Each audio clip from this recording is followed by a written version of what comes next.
Hey guys, hope everybody is doing well.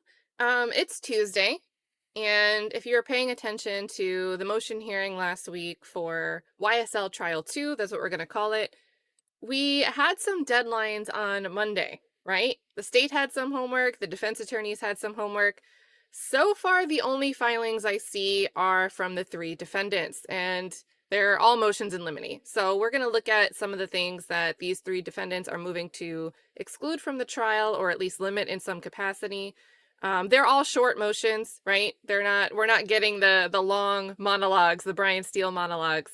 But all three of them have filed a motion in limine that relates to the exclusion or limitation of lyrics and videos in some way or form. So what we're going to do, we're going to look at those motions. I think there's 6 of them. I'm going to link a folder. I got to update the description, but I'll link a folder. So if you want to read any of them, you can go and grab them. They're not really descriptively named, my bad. I'll probably improve that after the stream at some point. So if you're watching live, I will drop a link in the chat to the folder. I'll have to update the description later for replay crew. But for anyone that wants to follow along. And then when we look at that, what we're going to do is we're going to do a rewind back to April of 2024, day 52. We recently did a rewind because that was the same day that Brian Steele was moving to exclude the Alford plea of Jimmy Winfrey, Pee Wee Roscoe. On that same day, the news from the Georgia Supreme Court, their decision just came down in Baker v. State. If that name sounds familiar, that's a case that involved the use of a video in trial. It was a rap video. It was a 33-second video. And I believe the sound was muted. The sound was muted. But, you know, they played 33 seconds of this video, and guess what? The Georgia Supreme Court decided that it was more prejudicial than probative. 33 seconds of a muted video.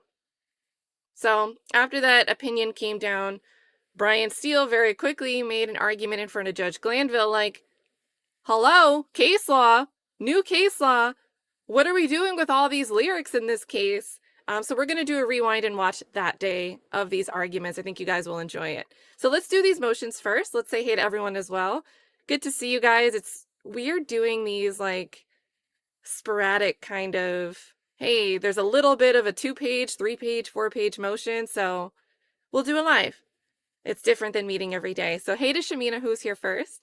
Hey to Jason, K Tally Pitlove, to Paul. Hey, what the F, love to say your name. Factual Lie, always good to see Factual Lie. Sean D, Viral Me Crazy. Pamela, J, Corky Marie. Hollywood Co, good to see you. Alyssa says, hey, Cat and Chat. We've got Greg in the building. We've got the beautiful Fatima. Hey to Asia. Minnie Perkins says, how are you doing on this blessed and wonderful Tuesday? You know, I'm doing pretty well. I'm doing pretty well. Had a lot of meetings for work the last couple of days. That's why my voice is going crazy. So please don't think I'm sick. I'm just going to sip something. If I sound sick, I've just been talking a lot for work. But I'm doing very well. Thank you for asking, and I wish the same for you. Yeah, and so Jackie Johnson trial not televised. Is that the Ahmaud Arbery DA?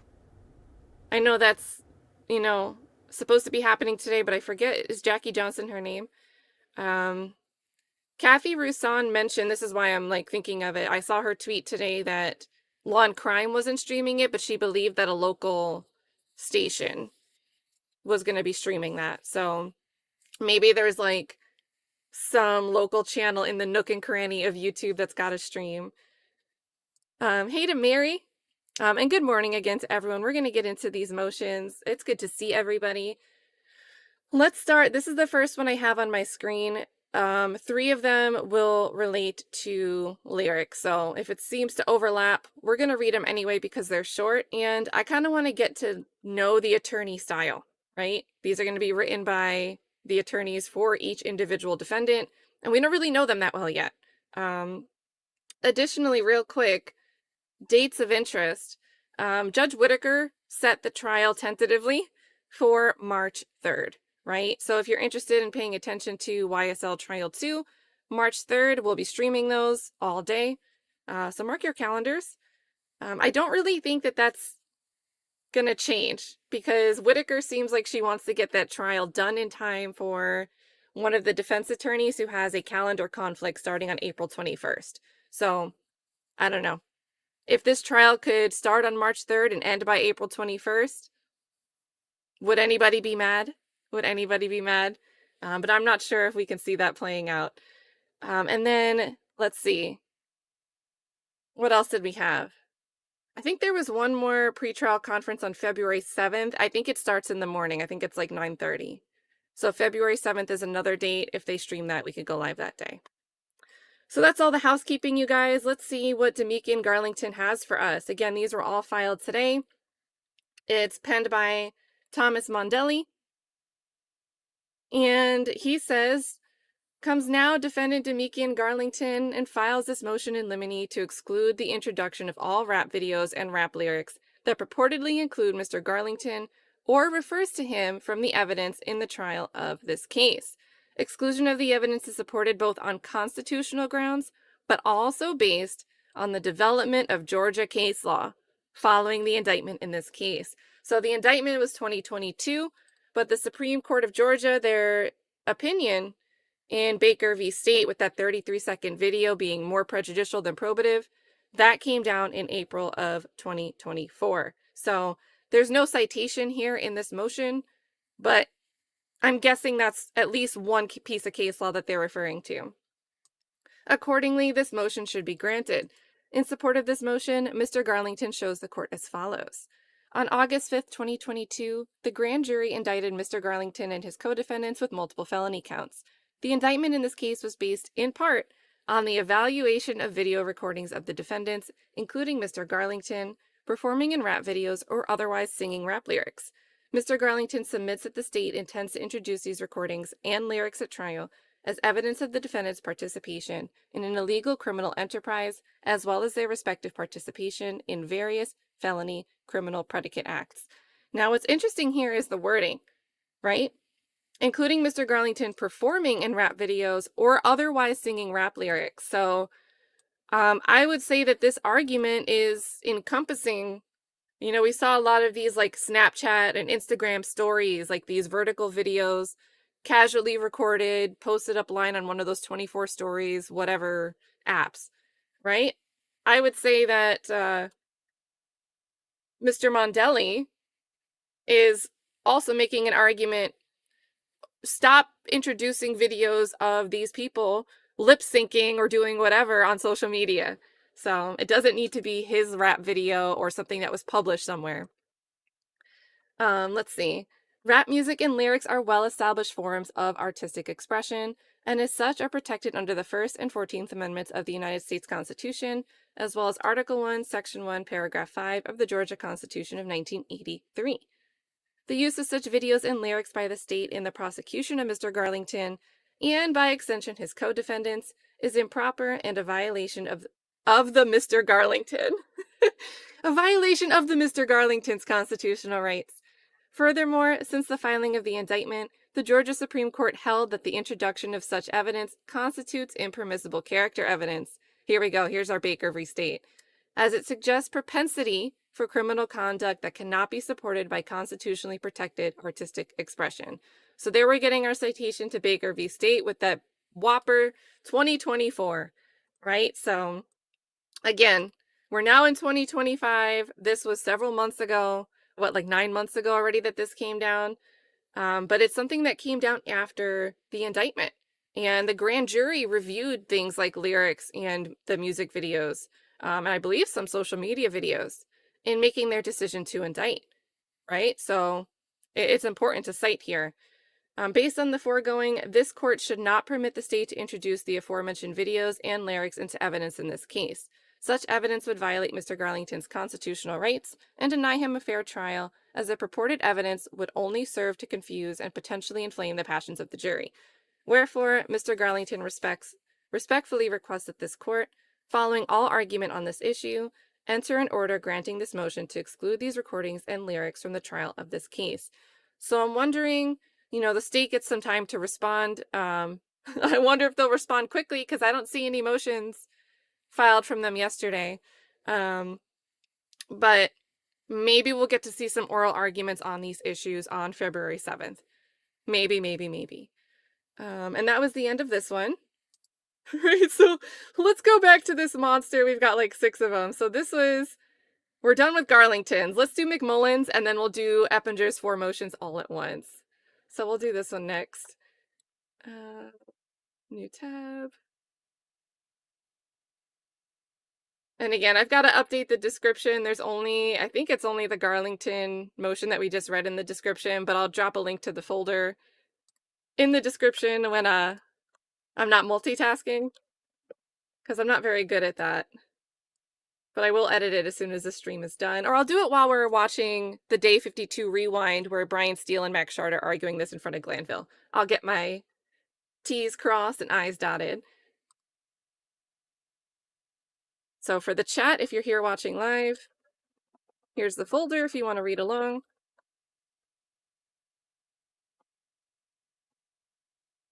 And let's check out. Yeah, you can already tell it's like slightly different formatting, right? So like looking at it already, you can guess it's a different defendant. It's a different attorney making this filing here. I'll make it bigger for you guys. Let's see. All right, and who are we working with here? We've got Terrell Dark. So this is the public defender. This is Mr. Terrell Dark, who Whitaker was like claws out to during the last hearing. Right? This was his name, right? Terrell Dark. I think it was Mr. Dark we kept hearing. So this is who we're hearing from. So let's see. Comes now, defendant Demise McMullen, by and through undersigned counsel, hereby files this motion in limine in the above referenced case. In support of this motion, Mr. McMullen, aka Nard, shows as follows. 1. Mr. McMullen is presumptively innocent of the alleged conduct in the above named indictment. The state pled in their indictment several instances of purported lyrics from rap artists, to include originally named co-defendant Jeffrey Williams. Additionally, the state, through discovery, has served upon defense counsel several hundreds of videos that are music videos or other instances of artistic expression. Oh no! You know what's really smart about this, though? You know what's smart about this? Whitaker's going to be the one making the decision on this. So if you can't win a motion to exclude based on, the balance, right? Prejudicial versus probative value. What other argument can you make under 403? Cumulative. Waste of time. So yes, great move here to underscore several hundreds. These 2 right here, I think, are going to be the most important 2 words for Whitaker. Defense counsel argues that these lyrics are irrelevant to the conduct alleged against this defendant. Their admission would be highly prejudicial, and that their probative value, if any, is substantially outweighed by the highly prejudicial effect that they would have upon this defendant's case. Good. So we're getting a reason here. We're getting a specific basis. 4. Lyrics are a form of artistic expression and speech. They are effectively performed poems. As such, they are protected speech under the 1st and 14th Amendments of the United States Constitution, as well as the Georgia Constitution. 5. Lyrics contain we're going to get some citations, guys, and I get to curse. Lyrics contain all sorts of innuendo, language, and elements of artistic expression. They are not literal. Nicki Minaj did not literally shit on anyone in her song Did It on him. The example! Oh, this is good. Any more than the Wailers shot the sheriff in 1973. The Wailers, the best of Bob Marley, and the Wailers, October 1973. This is hilarious. We've heard this shot the sheriff referenced. I think Jay Apt and Doug both referenced it in Trial 1. But I really like this example. Like, come on now. The permitted use of lyrics in this trial would effectively infer to a jury that anything these lyrics contain can and should be attributed as confessions of criminal conduct. Moreover, the use of lyrics against Mr. McMullen, who is not a rapper, would be highly prejudicial and an egregious violation of the defendant's right to a fair trial. Therefore, lyrics must be excluded from the indictment and excluded from all testimony and evidence presented in trial pursuant to OCGA 24-4-401, also 24-4-402, 24-4-403, our favorite, and 24-4-404A. Further, any videos, photographs, posts, or like images that deal with these lyrics, words, speech, poetry, artistry. So again, don't just try to bring in a social media post from Instagram where the caption has a word and an emoji, and then someone in the comments recites the next line of the lyric from the song that's in the caption, right? Let's address this now. Let's address this now. All these things in toto, as said, are protected speech expression as articulated above by the constitutional provisions, as well as non-probative and overly prejudicial pursuant to the statutory provisions cited above. Wherefore, defendant prays that this court hold a hearing on this motion and grant the defendant the above requested relief by striking any and all references to lyrics pled into the indictment and exclude from evidence at trial all song/speech/lyrics/artistry/videos or the like for use at trial. Submitted this 20th day of January 2025. Now, I like this argument because it makes the argument, it restates it twice. You know, this case law that's developed since the indictment came down, Baker v. State, 2024 decision from the Georgia Supreme Court. This specific argument that the justices agreed on was, look, you played this 33-second video, you didn't say anything, and you were just showing things. Even though it was just 33 seconds, though, it was more prejudicial than probative. And I like that this attorney, Mr. Dark, is stating, underscoring the probative versus prejudicial value as a specific basis here, instead of just saying, case law. So I think this is beefier than the first one that we read, and I also think it's hilarious. So come on. Come on. Oh, man. Oh, geez. And that's the thing, right? Like, so Mary, with these examples, it's like, I get that it's like, I wonder if the attorney sat there like, should I include this in a filing? We've heard Doug Weinstein talk about like, I thought twice before I included that, or I had a version that I slept on and then whittled it down before I actually submitted it and filed it to the court, right? So I feel like there was a conscious decision like, should I take it here? Should I take it here with this Nicki Minaj lyric example? And I don't know, after I watched what was going down with trial one, particularly like Detective Underwood's testimony, it's kind of like, we actually need to say this. We need to spell out a ridiculous lyric as an example and say, that doesn't mean it literally happened. So it is interesting. I think you're right, like a little bit of embarrassment by the examples, but also it's like we have to take it there. Like you guys, I'm getting to you guys laughing in the chat when we read it. And Mary also, hold on, happy belated birthday. Oh no, and now your bank is having issues. Is that like the retirement age kicking in for you? That now they're just like, hold on, there's a bunch of red tape. So that definitely sucks, especially for a bank you've been using forever. Silver lining, we could pretend to celebrate your birthday today, even though it was a little bit past. Happy belated birthday to you, Mary. You guys are like dying in the chat about the lyric example. Cindy's like, yeah, put it all out there. Heck yeah. So let's see. So this is Terrell Dark writing for Demise McMullen. One other thought I had is, where was it? McMullen, who's not a rapper. Now,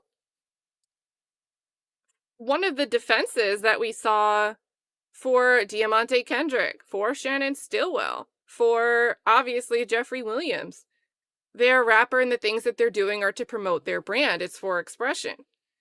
Now, I'm wondering, could this kind of hurt Demise McMullen? Right? Where someone might say like, all right, so-and-so's acting a certain way to sell their music. Well, if someone else is acting that certain way, but they have no music to sell, could this be something that kind of detracts from your defense? Just food for thought. I don't really have that much in depth there.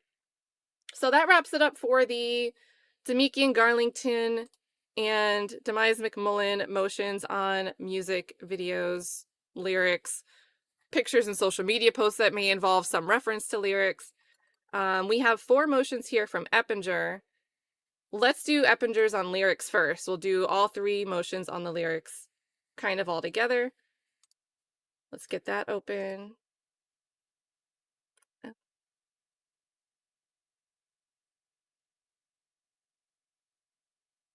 And again, you could see it's a different attorney. We've got different formatting. You could see right away. So, all right, and this is going back to Christian. Oh my God, his name is spelled wrong again. Eric Johnson. Eric Johnson, don't do us like this. Oh man. Christian Eppinger. Defendant's motion in limine to exclude the introduction of rap videos and rap lyrics from trial. I need a break. I can't do this. Like, in the motion for immunity that Eric Johnson put together, and I really don't mean this to be offensive, but I think it's kind of important. You know, Eric Johnson pens this motion for immunity from prosecution from Christian Eppinger and gave the state a free pass to say, haha, your motion is vague and filled with incorrect spelling. And it was true. It was true. The name was spelled wrong in the header. And then it said, like, comes now defendant. And the defendant named at the beginning of the motion was a totally different person's name. So, like, we got to get it together, Mr. Johnson. We got to get it together. Oh, man. Chad Diggy, new member. Welcome back. There's no way that you're a new member. Welcome back. Good to see you, Chad Diggy. And Chad Diggy says, is this an ex parte? Like the video. KSPN, Cat Slimes Play Nasty. Love it. Good to see you. Good to see you. Yeah, like, why are we... So, we're going to say Christian Eppinger, guys. Comes now defendant Christian Eppinger. He spelled it correctly here. Files this motion in limine to exclude the introduction of all rap videos and rap lyrics that purportedly include Mr. Eppinger or refers to him from the evidence in the trial of this case.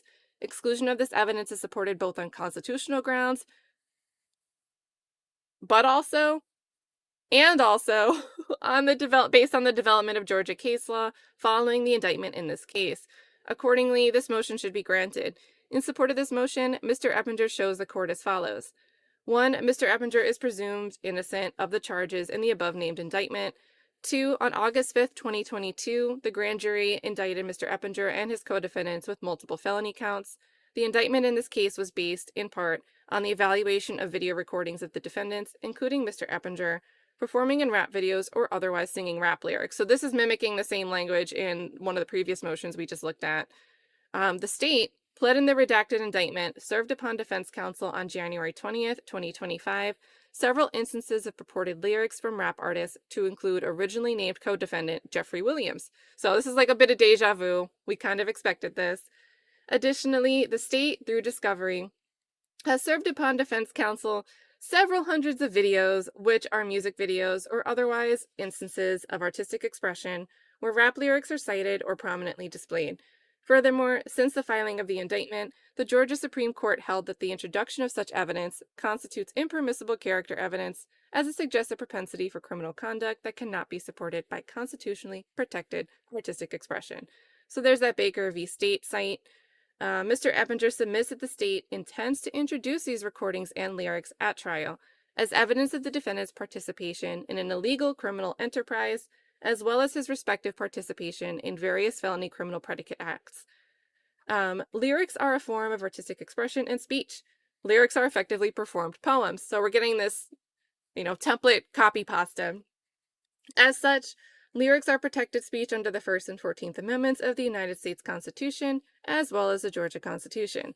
Lyrics are not literal recitations of past events and contain all sorts of role-playing, sensationalism, innuendo, hyperbole, language, and elements. See, look, this paragraph here, Terrell Darg said, look, we're just going to give the Nicki Minaj example. That'll point it out. We don't even got to spell it out. But they get descriptive here. They say all kinds of innuendo, hyperbole, language, and elements of artistic expression, which should not attributed as confessions of criminal conduct. As such, the use of lyrics against Mr. Eppinger would be highly prejudicial and an egregious violation of the defendant's right to a fair trial.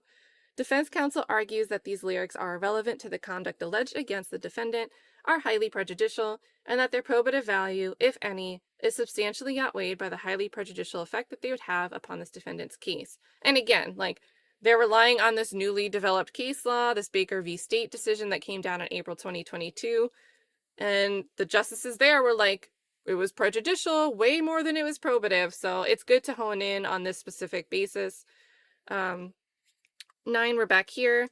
Defendant counsel contends that the use of such videos and lyrics by the state in the prosecution of Mr. Eppinger, and by extension his co-defendants, is improper and a violation of the Mr. Eppinger's constitutional rights. So you can see, like, whenever we get these the and then the name, it's like they're swapping the word defendant and putting the name in, but they're not taking out the. Therefore, lyrics must be excluded from the indictment and excluded from all testimony and evidence presented in trial pursuant to OCGA-24, it's going to be 401, 402, 403, and 404A, as well as the above constitutional mandates. Additionally, any videos, photographs, posts, or like images that deal with these lyrics, words, speech, poetry, artistry must also be excluded from trial, as said videos are protected speech/expression as articulated above by the constitutional provisions, as well as non-probative and overly prejudicial pursuant to the statutory provisions cited above. So, based upon the foregoing, this court should not permit the state to introduce the aforementioned videos and lyrics into evidence in this case. This would violate Mr. Eppinger's constitutional rights and deny him a fair trial, as the purported evidence would only serve to confuse and potentially inflame the passions of the jury. Wherefore, Mr. Eppinger respectfully requests that this court hold a hearing on the merits of this motion, and following all arguments on this issue, enter an order granting his motion to exclude any and all references to any and all recordings, songs, speech, lyrics, artistry, videos, or the like from the trial of this case.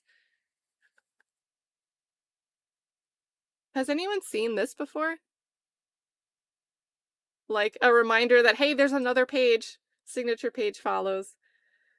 So there you go. There are the 3 motions from each of the remaining co-defendants on, motions to exclude lyrics, videos, recitations, or posts that may involve the lyrics in some way or form.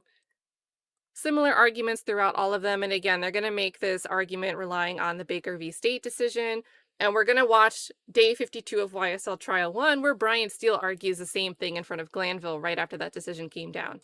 And again, Glanville was kind of like, nope, they're different. But Whitaker might not think the same. So, and let's see here. We've got 3 more from Eppinger. I guess let's just work from the bottom up. We'll start with, they're all motions in limine, so they're all to exclude something. So he wants to exclude some witness testimony, some type of photos, and some type of inflammatory language. So we'll just start with this one on testimony. They're all really short. Okay, so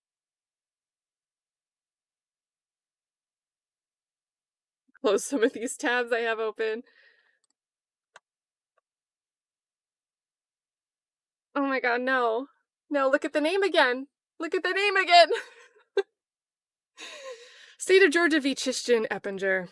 Motion in limine to limit testimony of state's witnesses. So, what do we want to limit? The defendant moves this court in limine for an order instructing the district attorney, any and all of its agents, and each and every witness for the state to refrain absolutely from the following: making any reference, direct or indirect, to the alleged state of mind or specific intent during acts allegedly committed by defendant. So, what they're asking for is whenever a witness gets on the stand, and we saw this happen with Underwood. She was like, I think it was in relation to Jeffrey Williams. She said something to the effect of, because that's the lifestyle he lives. He did something because that's the lifestyle he lives. And several other witnesses stepped in the same hot water. And the state continuously, especially Miss Love, continued to try to make arguments that this type of testimony should be allowed. So it's not surprising to me that in YSL Trial 2, an attorney needs to make a motion in limine requesting kind of the obvious, right? Yes. So Chishtin's lawyer here is saying, let's not do that in round 2. Also, defendant shows that allowing this type of testimony is highly prejudicial to the interests of defendant.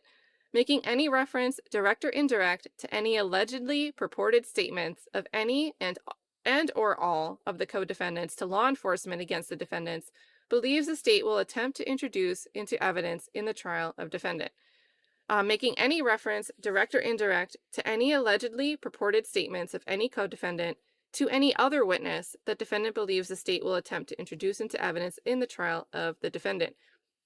Making any reference, direct or indirect, to any alleged purported statements of any witness that the state does not call to testify at trial of defendant. Like, this is like,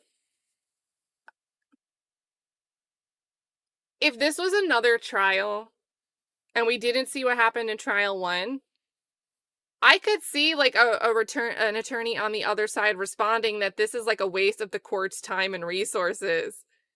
But it's not here because you have to spell it out for the state. You have to spell it out for the Fulton County District Attorney's Office. So usually motions in limine are like, hey, can we like not use this specific word when we refer to this incident? Because that one word would be highly inflammatory. Let's use a different word. Okay, yeah, we're going to fight that, or we're going to agree to it. We'll stipulate to it, whatever. This is like, don't do the things that you're not supposed to do anyway. So 6, making any reference, direct or indirect, to any allegedly purported statements regarding defendant's status as a probationer. So don't talk about anything that prior trouble with the law, right? That recalls Detective Dennis, or circumstances surrounding any probation violation that defendant believes the state will attempt to introduce into evidence in the trial of defendant. 7, defendant shows that admission of such statements would violate defendant's right to confront his accusers under the 6th Amendment of the United States Constitution, Article 1, Section 1, Paragraph 1. Also, Bruton. Bruton is the case that deals with, when you have co-defendants and they make statements to police. If that co-defendant, your co-defendant, because they're also on trial, they have the right not to take the stand. They don't have to testify. But there's an issue there because if they don't testify, now the co-defendant, they can't confront that person as a witness, right? So that's Bruton v. United States. That's what it deals with. And also, it does not fall within any recognized exception to the hearsay rules. So don't try the co-conspirator exception. Don't even try it. And then C. Lilly v. Virginia, Hanifa v. State, Rooks v. State. Defendant alleges that these types of statements are inadmissible and must be excluded from his trial. The only exception would be if the statements could somehow be redacted to eliminate not only the defendant's name, but any reference to his existence. And that's from Richardson v. Marsh, Gray v. Maryland. The testimony of other witnesses other than complainant would simply be additional evidence offered to establish facts to which complainant will or will have already testified to, and does not relate to new, distinct, and material facts. So it can't go to the truth of the matter asserted, though it may have some bearing upon the main issue in controversy. Defendant alleges that no other witness of the state has any type of independent direct, indirect, circumstantial, photographic, or document evidence of the allegations against defendant other than being told by co-defendants. Oh. Interesting. So this is going to be interesting to see play out. Because Eppinger's saying here, and presumably this is constrained to just what Eppinger's facing, right? But maybe we'll see the others argue something similar. But no other witness of the state except the co-defendants, right? Which is why we have a Bruton issue. Because if the co-defendants are the only ones that would be aware of something, you can't put them on the stand. So, and we're telling you, court, don't allow them to sneak it in some other way when we can't confront the co-defendant. But if that's the only source, if that's the only person that can attest to something they're trying to use against Eppinger, this might get really interesting. Defendant shows that this type of testimony is not beyond the ken of the jurors, or testimony requiring specialized knowledge, skill, or experience. So there's no reason to have 5 or 6 expert witnesses that you're also going to use as fact witnesses come in to be able to recite something that you can't put a co-defendant on the stand to say themselves. You can't get around this confrontation issue by pretending it's something that's beyond the ken of the jury to understand and decipher on their own by calling an expert witness up, which is really just one of your internal gang investigators that maybe used to work at the DA's office too. So great little line here.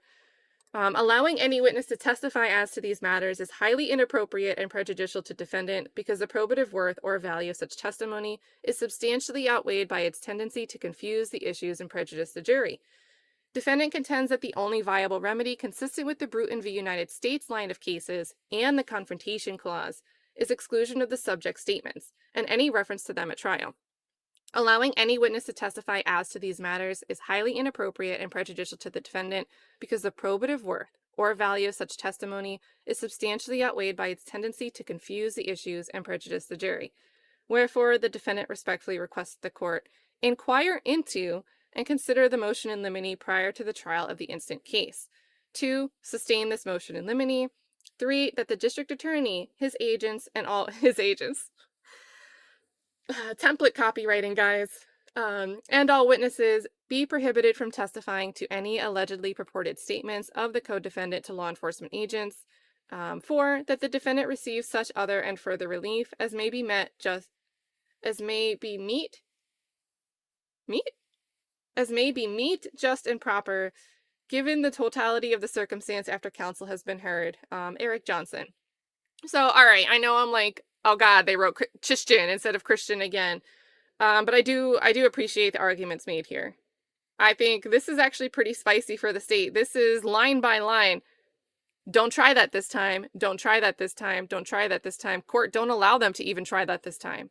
Everything from the expert witnesses to try to, again, Detective Dennis. He's taken the stand numerous times. He knows what he's not supposed to say when he testifies. Yet he still got up there and made reference to someone that's on trial, sitting in the courtroom, a defendant, having recently gotten out of jail, which tells the jury prior trouble with the law. You're not supposed to do that. That's extremely prejudicial, right? So Eric Johnson's like, don't try any of it. Don't try any of it. So there's that one. What do we got? We got 2 more here from Eppinger. All right, picks in the chat. We've got 2 more motions. Will we get Christian spelled correctly in the header? 2 for 2? Will it be spelled correctly once out of the remaining 2? Or will we get 2 Christians? So vote in the chat, you guys. And also Chloe Albert's Revenge. Hold on, I see this, but I've been waiting to see you, and I can't pull it up. But when we ended the stream last week, there was a chat from Chloe that I missed, and it's so perfect. I'm so glad you're here. I think if I read it at the beginning of this stream, it would have just been like to read it for the sake of reading it, but it's perfect right now. So Chloe last week said, well, they can't call Detective Dennis because he's defective. Idea. Call Dennis Byron. So put a 1 in the chat if you know Dennis Byron. He watched the trial. He's an expert according to the other one. Case closed, right? So Chloe, that was awesome. Sorry that I missed it at the time of, but I think it's a good joke here to make as we're watching Mr. Johnson lay out, like, look, don't try to say you can get around this confrontation issue by putting a knucklehead expert witness up on the stand to say whatever you want them to say in front of the jury that you know they're not supposed to say. Don't try it. So shout out to whatever Dennis, just get them up there. But here today, Chloe says, Kat, my dumb job keeps bothering me with work. Darn, that pesky work. Can you maybe start over, please? I'll give you a $5. Now, here's an idea. We're going to be watching a Glanville rewind. There's going to be some Adrian Love arguments. We're also going to see some arguments. There was a ADA that I don't think I've really seen since the beginning of last year, but he makes a little bit of the argument for the state on behalf of allowing lyrics to come in. We see him a little bit too. I forget his name, but I haven't seen him. I don't know if he's with the attorney's office and the DA's office anymore. So, but yeah. And Alicia, I don't know if this will be the last bit that we see, but yeah, so we have these So for Demise McMullen, and Demeke and Garlington, the only motions I see, and remember, they were supposed to put these motions in limine in yesterday, end of day yesterday. So we're seeing them come through the filings today. But the only motions I see from those two defendants are relating to the lyrics, the videos, anything that could be artistic expression. They did write their arguments pretty broadly to encompass things like social media posts. But what about any interviews, statements, wires? The only one that's really addressed that so far was Eric Johnson in this motion that we just read, where he discusses, like, you know, there's going to be confrontation issues. So this motion isn't Eppinger addressing, like, hey, we want to exclude wiretaps that my client's on, but at least we're seeing them tap into, hey, we're trying to address the interviews, any statements that the other two, or maybe any defendant in the indictment, not just the other two still awaiting trial, gave to police. Right? So that's really the first hint we're seeing at something that I think was a pretty big deal in trial one. So great point here, Alicia. And yeah, we're voting. I think we're expecting to see some misspellings. All right, we're going to look at, we'll do the motion in limine to exclude photos next. And drum roll, guys, drum roll. Oh God, oh God, oh God, it says Chistin. Oh my gosh. Not one time did we correct this header. Not one time. And hold on, let me put this in the better view. Pro tip, if you guys ever get into streaming and screen sharing directly from a Google Drive when you open it, the zoom function's weird, but you can pop up this little print preview, open it in a separate window, and then share that instead, and it's way easier to make bigger. So... State of Georgia v. Chistin Eppinger. Chistin. Motion in limine against the use of inflammatory and prejudicial photographs. No. By the state. Comes now the defendant through undersigned counsel pursuant to the 4th, 5th, 6th, 8th, and 14th Amendments of the United States Constitution and the Constitution of the State of Georgia, and moves this court for an order excluding from evidence photographs of an inflammatory and or irrelevant nature, which are unduly prejudicial and without probative value.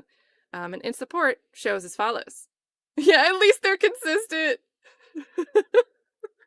Chad Diggy's keeping count. She's got the scoreboard, guys.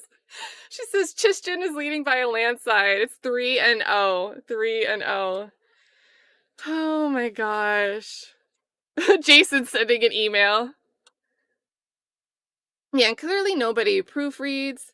And I don't know, like, at this point, you know, certain words that are misspelled, the misspelling is also a word, so like a proofreader, like a word check might not, the little Microsoft clip guy might not pick it up. But Chistin, I know, like, even names that are like pretty common names, I get the red squiggly line under. So I wonder if, like, at some point, whatever they use to type these things up gave them the little, like, hey, is this actually a word? Maybe you should correct this. And someone clicked add to dictionary without realizing it, and now they just never even notice. Like, yes, copy and paste can be a menace when not proofread. Oh my gosh. Crazy. Yeah, Alicia says, LOL, if you think Eppinger is reading this. Yeah, he's got his letters and cards to write, right? Because Eppinger was the one sending, like, the greeting cards to the bailiff, Judge Shakira Ingram's bailiff. Oh, what a time, what a time, what a time. Chloe says, thank you, Chloe, says Byron Dennis could use the testimony to push his channel, like Ian Whiffen used his to push his alternate Celebrate software in the Karen Reed trial. But it would be paywalled, probably. It would probably be paywalled. So can you imagine, remember when Kayla Bumpus was like, look, I want Rule 22 access because the channels can put their logo on it. Like, I get that, you know, they're streaming a court proceeding and that's not protected, but they can protect it because of their logo. That might be a good example of that here. Yeah, they spelled photographs wrong and against. So, like, how did these not get... Like, my Google Docs, Microsoft Word, that would be yelling at me. I don't know, maybe they just, like, got used to tuning out the little red squiggly underline. I don't know. Anyway, big thank you again, Chloe. And Chloe, I'm behind. Has anything happened since the with the Karen retrial? Has anything happened since the order, like, allowing the admission of the expert witness? Has anything new come down? You don't need to super chat it. I'll see it in the regular chat. And hey to FFS. We needed you in here. We're missing some letters in these motions. Comes now the defendant through undersigned counsel pursuant to the 4th, 5th, 6th, 8th. Wait, I read this already, right? All these amendments. Moves this court for an order excluding from evidence photographs of an inflammatory and or irrelevant nature, which are unduly prejudicial and without probative value. Here's how we're supporting this. The defendant is charged with a criminal felony offense. On information and belief, the defendant believes that the state has in its possession. So we haven't gotten this in discovery yet. So this is the argument they're making, right? And this is a filing. That doesn't mean this is actually the case, but this is what Eric Johnson, attorney Eric Johnson, is asserting. That on information and belief, and I would hope that we get like an affidavit or something. I didn't see one, but maybe this is maybe we'll get another filing with an affidavit attached. Sometimes that comes in the day after. But on information and belief, I don't know what that information and belief is. The defendant believes that the state has in its possession photographs of the alleged victim, crime scene photographs, and or autopsy photos, which the state will offer into evidence in this case. The photographs of the alleged victim are particularly gruesome and inflammatory. It is further believed that the victim also underwent extensive treatment and or surgery after the initial injuries that greatly increased the size, scope, and nature of the appearance of the initial wounds. So this is probably going to be Officer Rogers, like, the back of his head. And the argument here is, look, they're showing photos of the treatment that was necessary, but that could be inflammatory because it's going to look like things that might be caused by the surgery were caused by Christian Eppinger directly rather than just proximately, right? I don't know if this is a great argument. My guess would be Whitaker would say, all right, if there's like 30 photographs, pick 1 or 2, right? To me, that sounds like a Whitaker solution here. 3, the admission of any photographs of the alleged victim's injuries can only serve to prejudicially inflame the jury and cannot serve to enlighten them in any relevant manner, since it is difficult to separate the underlying initial injuries from the extensive treatment and or surgical intervention that was performed in this case. Wherefore, the defendant respectfully requests that this court inquire into and consider the motion in limine prior to the trial of the instant case. 2, sustain this motion in limine. 3, that all photographs of the victim's injuries be excluded from the evidence in this case. I don't picture this happening. 4, that defendant receives such other and further relief as may be meet, just, and proper given the totality of the circumstances after counsel has been heard. Is this a word? Like, I know meeting somebody is a word, but is there like...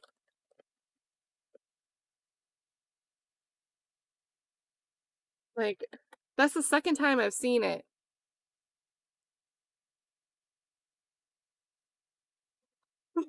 I don't think so. I don't think so. I don't know what this actually is supposed to be, or if meat means something and I don't know. Yeah, I don't know. I don't know what meat means. Oh my goodness. Oh gosh. Well, we've got one left, guys. We've got one left. Oh, and my thoughts on this one, I mean, I do agree, right? You know, like, an entry wound can look a lot smaller and cleaner than that wound will look after a surgeon's gone in there to try to extract, treat, do whatever they need to do. I get that they're going to look different, but this request to entirely exclude photographs of the victim's injuries, I feel like, just saying, I feel like that would be unfair to the state. I feel like that would be unfair to the state. Now, this part still, I think, is going to be a problem for the state. And I'm saying that based on their past performance. If they do have possession of some photographs of these things, why haven't they been turned over? And last week we saw Whitaker screaming at the defense attorneys, like all of them, not just Mr. Dark. Like, you've had all this time. Why are you complaining about this now? Well, they just dropped a huge drive on us and the links don't work. And Abate was like, well, I've been busy. They can use the links in the old version.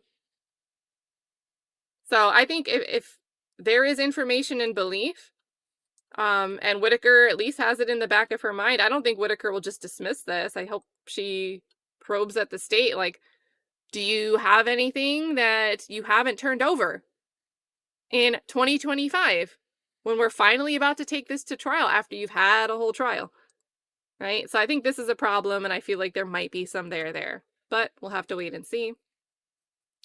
And the last one we've got, you guys, before we're going to watch the lyrics arguments from Brian Steele and Max Schart in front of Judge Glanville. What do you think, guys? Christian or Christian? Christian or Christian? Hey, Survivor Speaks. I see Survivor in the chat. And let's see. I was looking for an update. Okay, yep. Chloe says with the Karen Reed case, just adjacent drama with Turtle Boy. And hold on, I see jury duty. Survivor Speaks, you did jury duty? Amazing. See, we need people to get on these juries that have a brain, that do some critical thinking. Yeah, that guy Nick had said autopsy, though. I'm wondering if that's just like a copy pasta issue again. I don't know. All right, let's see, guys. Let's get into it and see if this last motion is gonna say Christian. Oh my god, guys. Oh my god.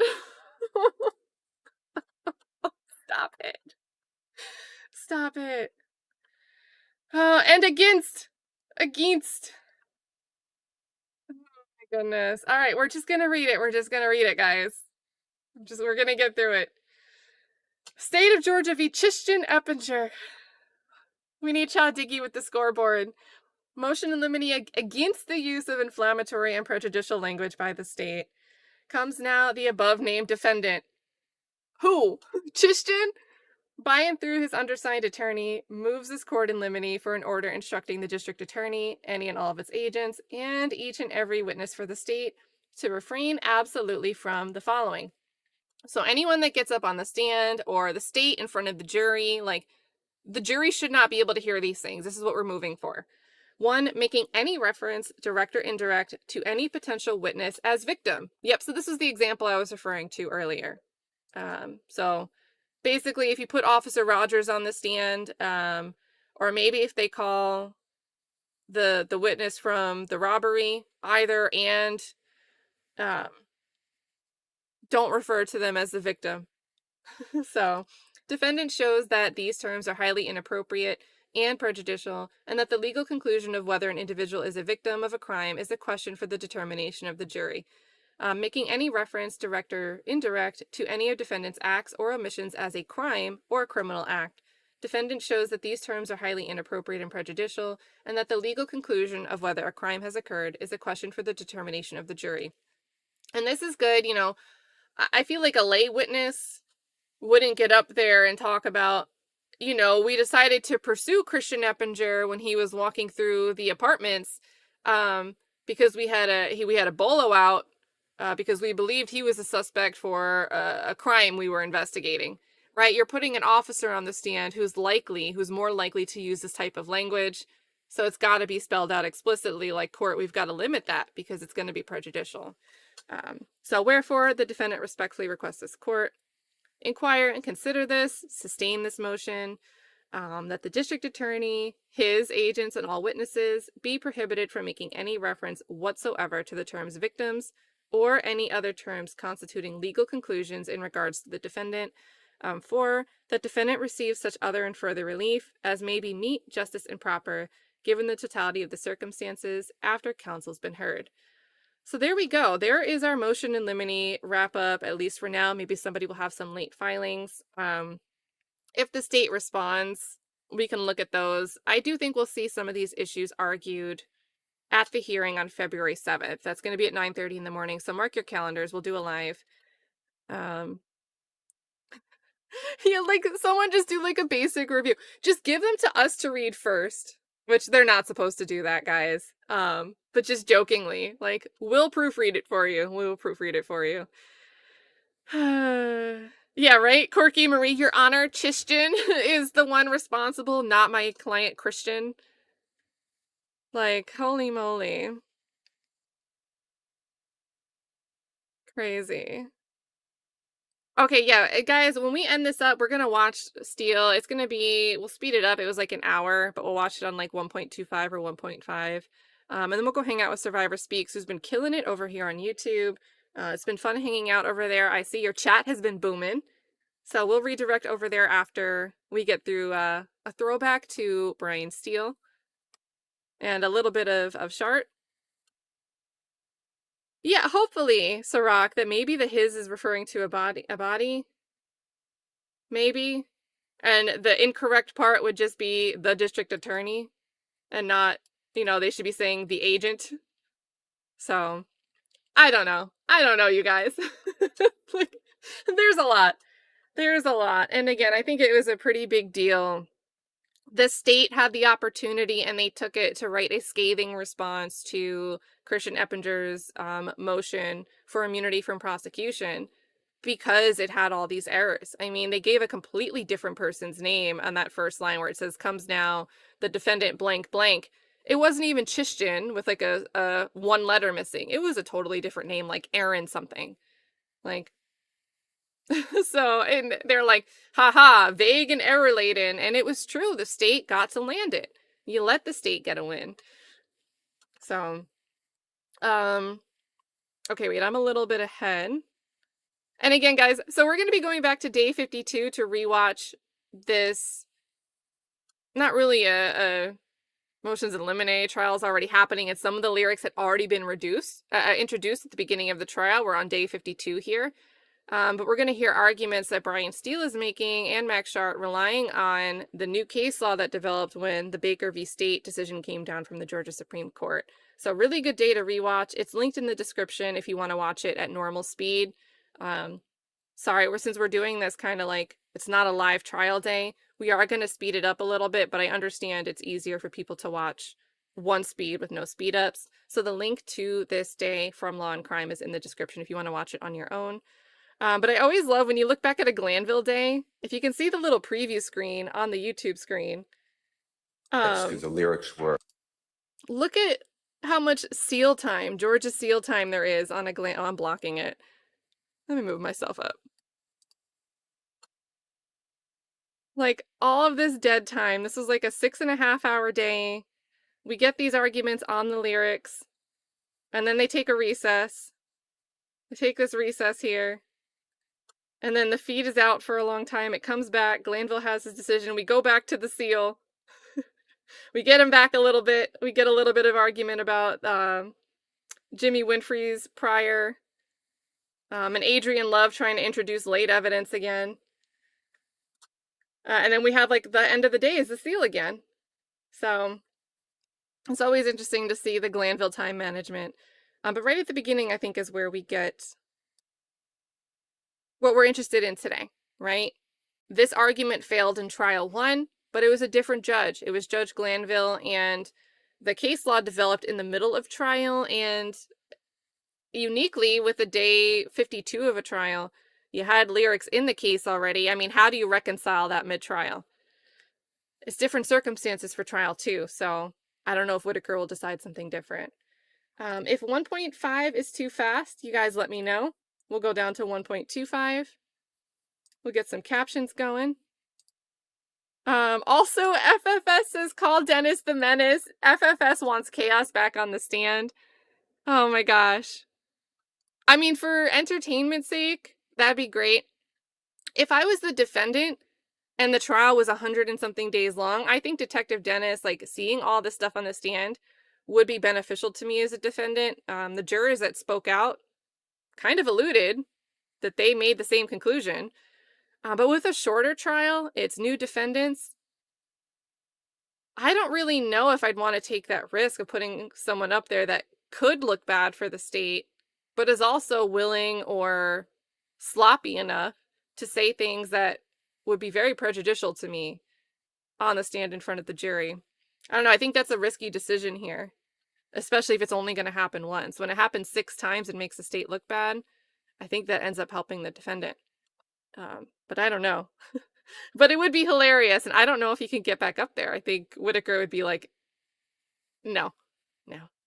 And I would hope that the state doesn't have it as part of their strategy to repeat that caliber of gang expert testimony in trial 2. Flesh of the Gods, thanks for the love. Says love to Cat and chat. He cooking. Guys, you already know, subscribe to Flesh of the Gods. Probably the most fun you could have in a YSL rewind chat. He does a lot of rewinds. They're boring when we do them. We just talk about the stuff, but he's got the animations, he's got the recall, he's got all the throwback jokes. So I'll get the link as soon as we hit play, but make sure when you see the link, you subscribe to Flesh of the Gods, friend of the channel. And let's see. Chloe also says, imagine if motions were treated like parking tickets. Judge, that is not my client they are referring to, therefore you must rule against it. Yeah, there's a spelling mistake, so you gotta throw it out. You gotta throw it out. And I don't know. I feel like in trial 1, if the state made an argument like that, Glanville might consider it. Glanville might have considered it, but not in the other direction. So, and let's see. I didn't see, and I don't know if we would see this, any number of witnesses yet. Nothing that I saw that indicates anything. I think we might be able to find out about that when they discuss stuff at the February 7th hearing. Or if there's like some type of further motion from the defense that says, hey, Your Honor, they want to introduce this witness and this witness, but it's cumulative. You know, why do they need 30? And they kind of spell it out because they're arguing for something specific. We might get some context there. Otherwise, I don't think we'll get I don't see anything from the state, even though their stuff was due yesterday. So, I don't know. There was one thing that was, witness list was due Friday. So I'm wrong there. They have a couple days for the witness list. Yep, the 24th is Friday. So they have until this Friday coming up. They have a couple days. So scratch what I said first. But yeah, I didn't see anything from them, but there's a reason why. They're not late on that one thing, but they're supposed to have done other things like redacting the indictment. A while ago, I guess count 35 against Christian Eppinger was dropped. It was dismissed. But the state was still putting forward stuff that included that count. So things like that, the state was supposed to do certain homework yesterday. And I didn't see anything filed by them. So there we go. Let's hit the play button, you guys. Got Miss Weaver. Mr. Atkins.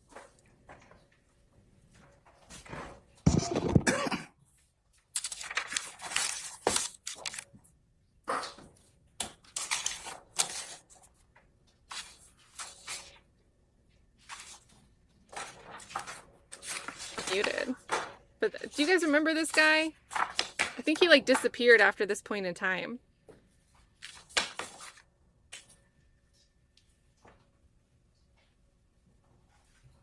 The old seating arrangement.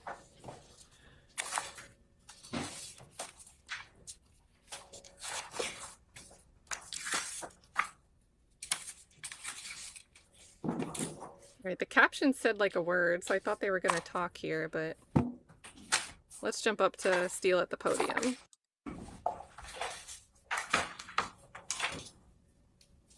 May I approach? You may.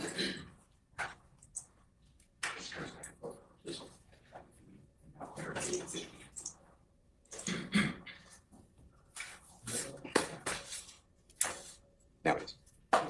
Thank you.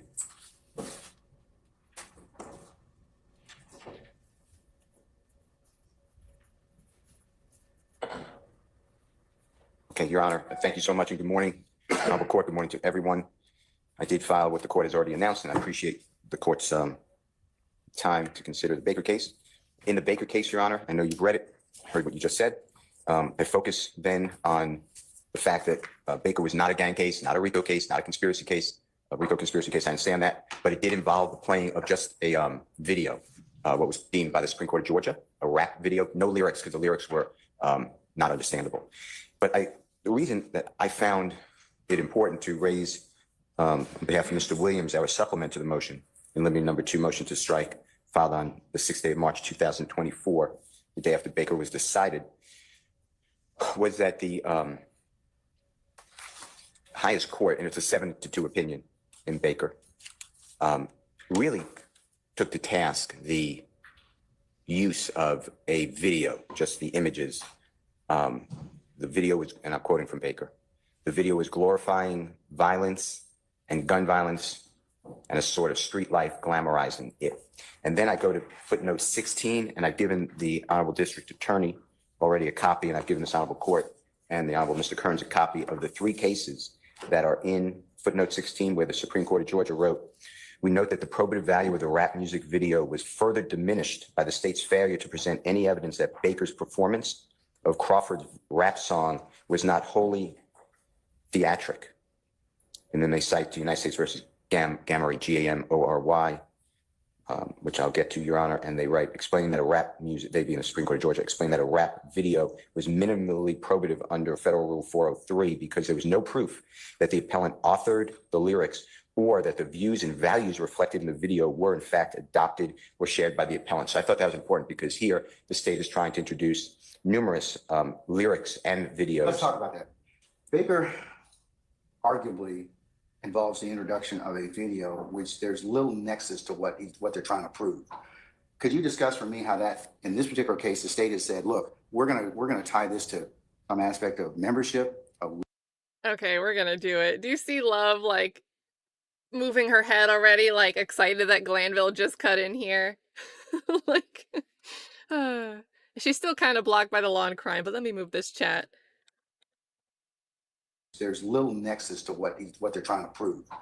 Could you discuss for me how that, in this particular case, the state has said, look, we're gonna tie this to some aspect of membership, of leadership, and other things that are required to be proven under the gang statute. So tell me how, if you could distinguish that for me or talk about that, because I think the facts in Baker are a little bit different than the facts in this particular case. And remember, I've also told you it's subject to foundation. So, so address that for me if you wouldn't mind. Sure. So I don't believe that the state will show any type of nexus, and in New Jersey versus Skinner, SKINNER, which is 95A, as in Atlantic 3D 236, 2014, cited, the reason I'm using it is cited in that footnote 16, and in the copy of the copy that I gave this Honorable Court, the printed copy this morning, and the parties in page 11 of 15. Are you talking about Skinner? Yes, it should be on top, Your Honor. New Jersey versus Skinner. And on page 11 of 15, it's footnote 5, which is at the bottom right. And I think that answers for me the question, and that was cited by our highest court in Baker. And it specifically says in that footnote, of course, rap lyric evidence that provides direct proof against a defendant, such as an admission or details that are not generally known and dovetail with the facts of the case, should be analyzed for relevance under 401 and evaluated under 403 Taylor in the standard for chat. prejudice, Good to see and you. not the standard for prejudice Thanks for under a becoming green. Cofield analysis. And then they cite another case from New Jersey, recognizing intrinsic nature of evidence that directly proves charged offenses as excluded from 404B's analytic framework. A jury need not be shielded from a defendant's confession simply because it conveyed in a rap or other artistic setting. And what I'm saying here is, Your Honor, the state can't do that. When we had that last hearing, it went till late at night. The state was saying things like, and I'm just using out of the indictment, I ain't killed. Oh, I'm lagging because I'm pulling up Taylor's channel. Well, let me pause it till YouTube catches up. So good to see you, Taylor. Hope you're doing well. Guys, Taylor Umbridge, I mean, she covers a ton of YSL content as well. But Taylor covered a ton of stuff in relation to, you know, the appeals for Rodelius Ryan and Blaylock. And I believe, if I'm not mistaken, I think I saw this morning, you were following along with the case against the district attorney in relation to the Ahmaud Arbery case, which chat, you guys have said that you're interested in that. So for like a million reasons right there, make sure if you're not already subscribed to Taylor, you jump over there and check it out. And again, look for her upcoming lives. But if you go back through her channel, you'll see some of the content she's done on the appeals. And I think you did some interviews with some key people too. So don't just subscribe and hit the bell for new content. Make sure you scroll back and do some rewinds on Taylor's channel. And thank you so much for gifting. Thank you so much. Everyone shout out Taylor in the chat. This is super nice. There we go. I know, we're always live at the same time. So that's the other thing. Taylor, what are you covering right now? Oh my God, you're doing the Ahmaud Arbery trial live right now. So let me get the link specifically to that. It's a rewatch of the trial, not the district attorneys. So this is the link to Taylor's like stream of today. But also hit that subscribe button either way. Yeah, and this is a good summary here. So thank you to Adventure In. Says Taylor is covering the Ahmaud Arbery trial too. Brian Steele's representing the DA in her misconduct trial. And what I think is interesting is it's Steele and Adams, right? It's both of them, the dynamic duo again. With jury selection starting today. Shout out to Taylor. Yeah, so especially if you missed the first trial, heard the news about it, but want to do the rewind, she's got that streaming as well.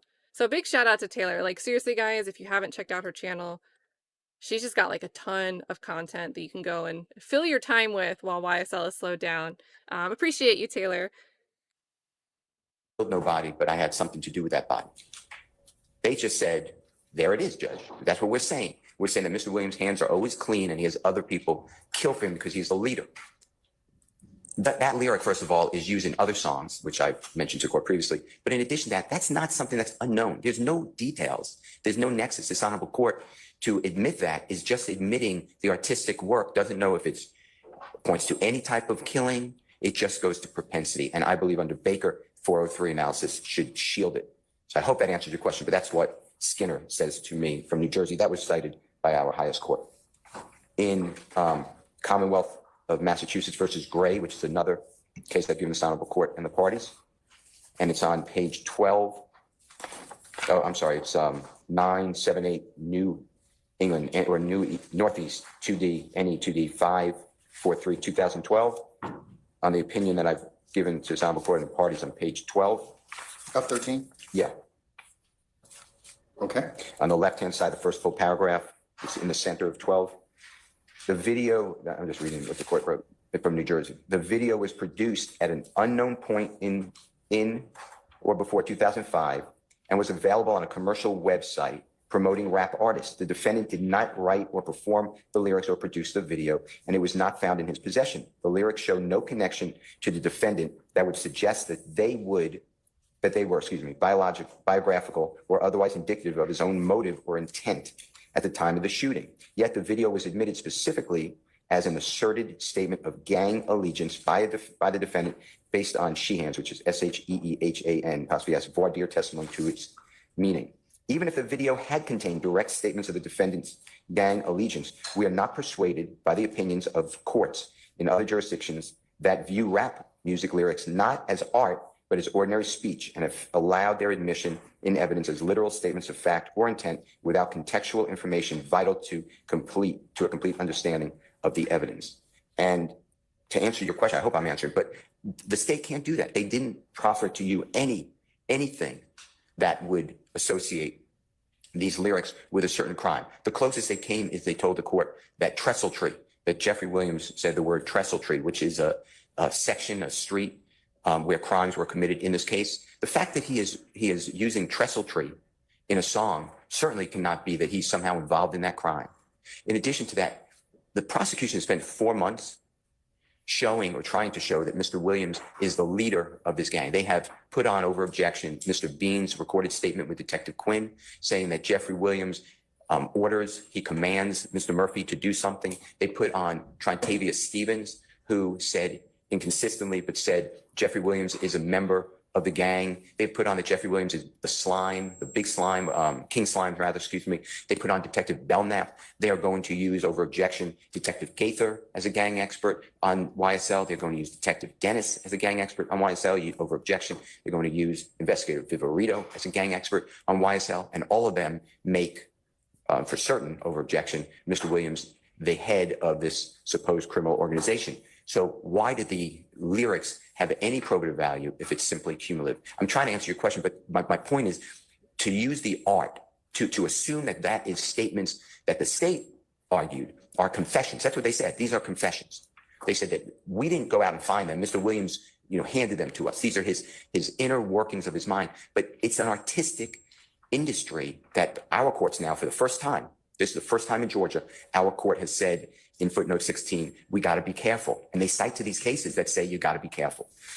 The next case cited by our highest court is United States versus Gamory, G-A-M-O-R-Y, and that's 635 F 3rd 480. It's 11th Circuit 2011. Again, it's in footnote 16 of the Baker case. And on the copy of the opinion I give in this honorable court and the parties, it's in Division B, as in Barry or Bravo. And that starts on page 7 of 11, Your Honor. B for Barry or Bravo. Two choices, guys. And it's entitled The Rap Video. These are lyrics and video, just like the Gray case and just like the Skinner case, where lyrics and video. And I am targeting on page 7, the right-hand side in the center paragraph that starts with the following. Based upon our independent review. I'm sorry. I'm waiting on call. Yeah, no problem.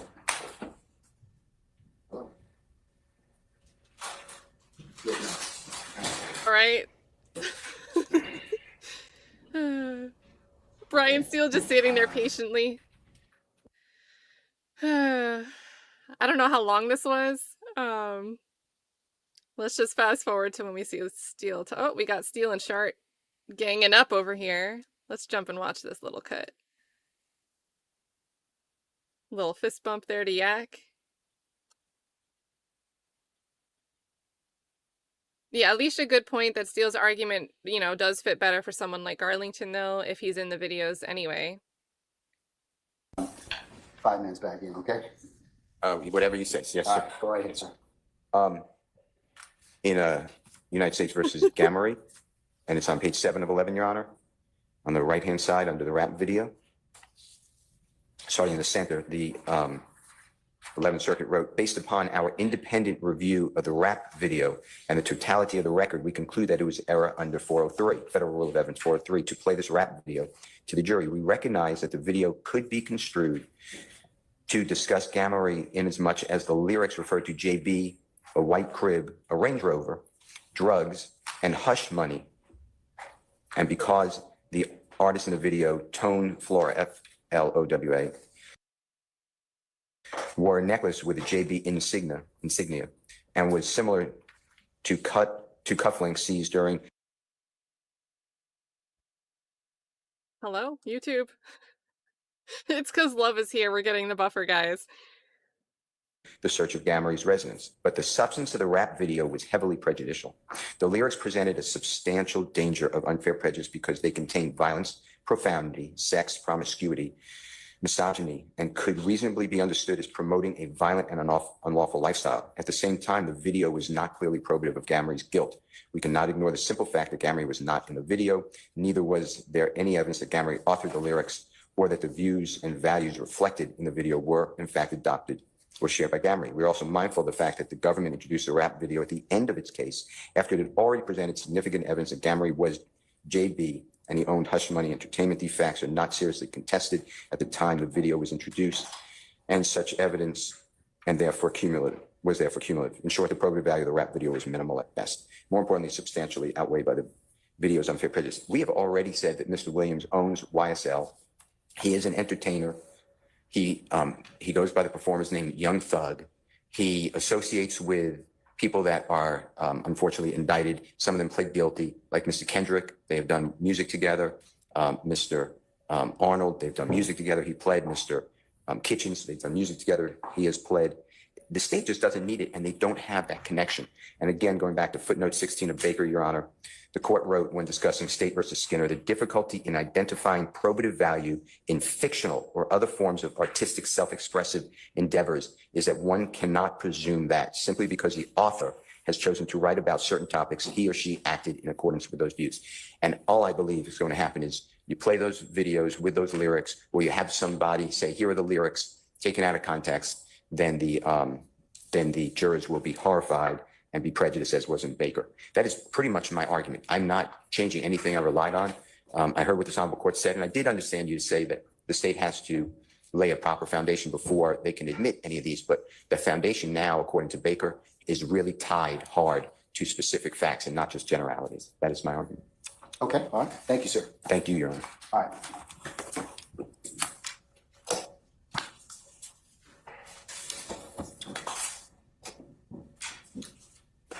Mr. Schard, I'll give you the opportunity to make your argument now, or you can wait till I finish with, because you've got some similar probably argument. So I didn't hear the last. I said you've got some similar argument. That's what I was. I heard you say I can make it now. Yeah.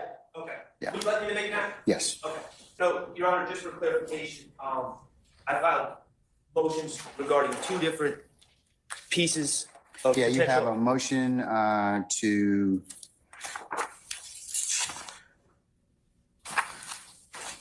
One is a song.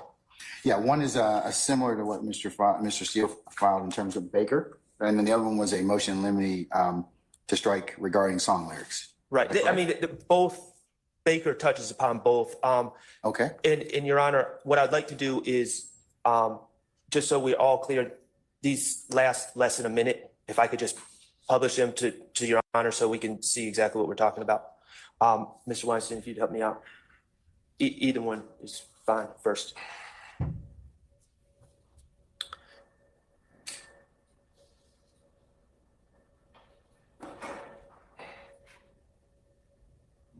Yes, sound. Unmuted. Don't strike me, SB.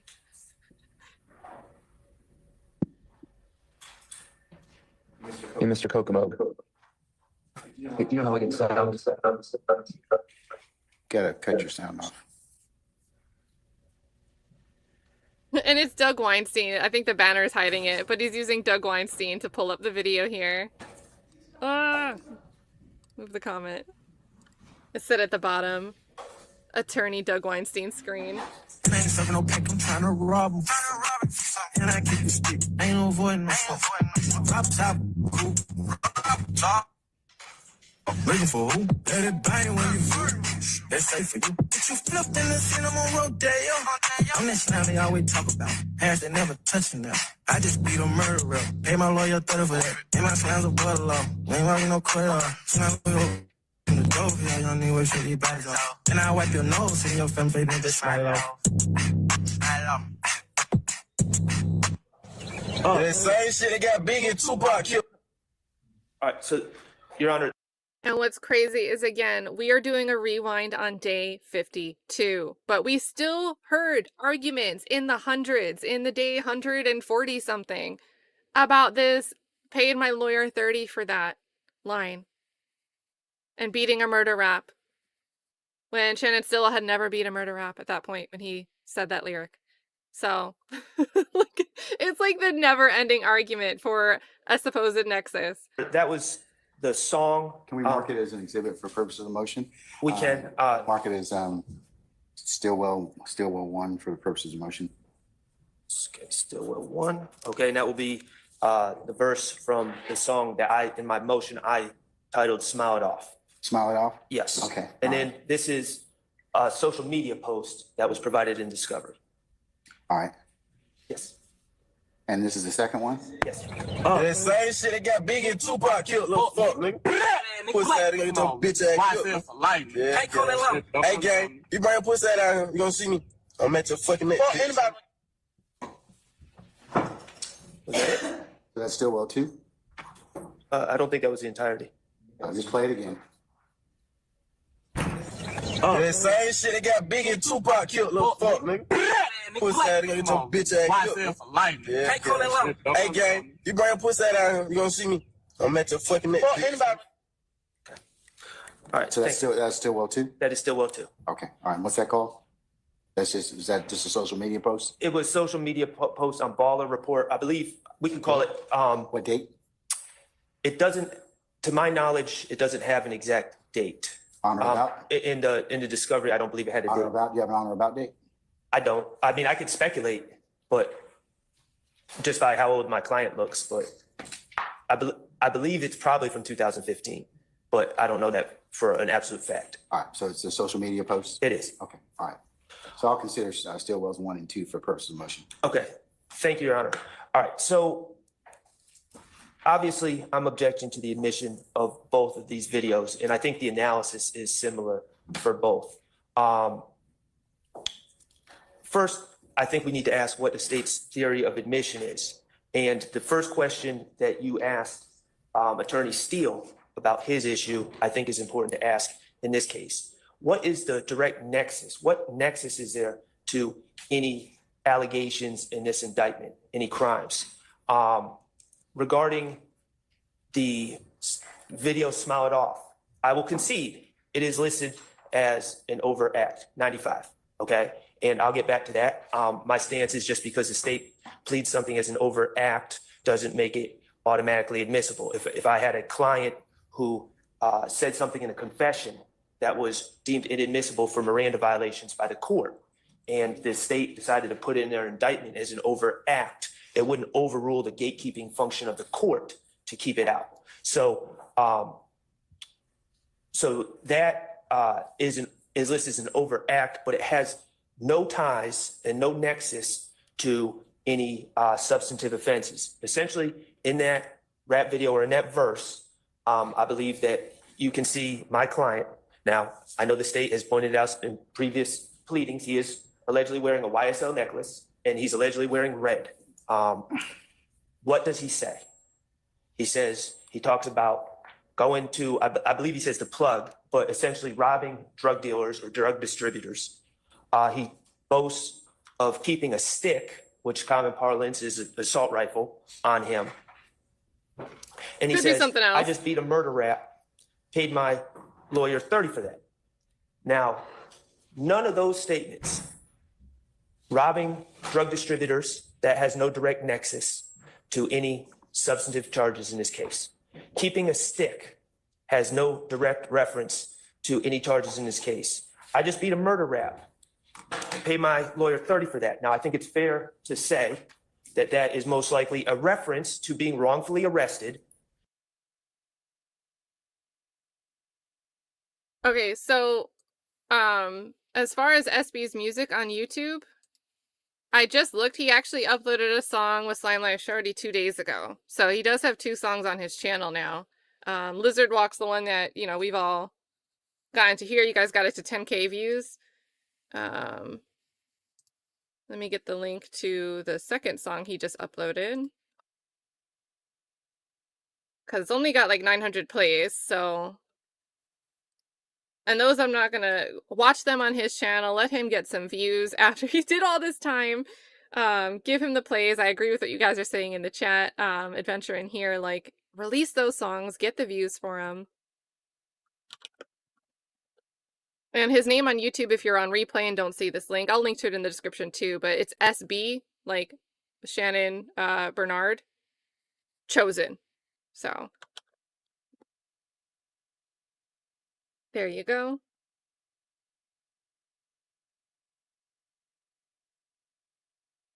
Back in 2015 for the murder of Donovan Thomas. He was arrested in October of 2015.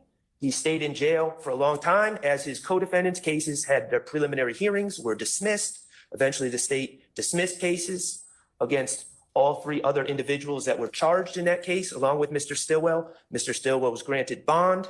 And as artists do in their expression in hip hop, it may have been a certain level of fictionalization because we know, in fact, it was not dismissed. He was, in fact, on bond.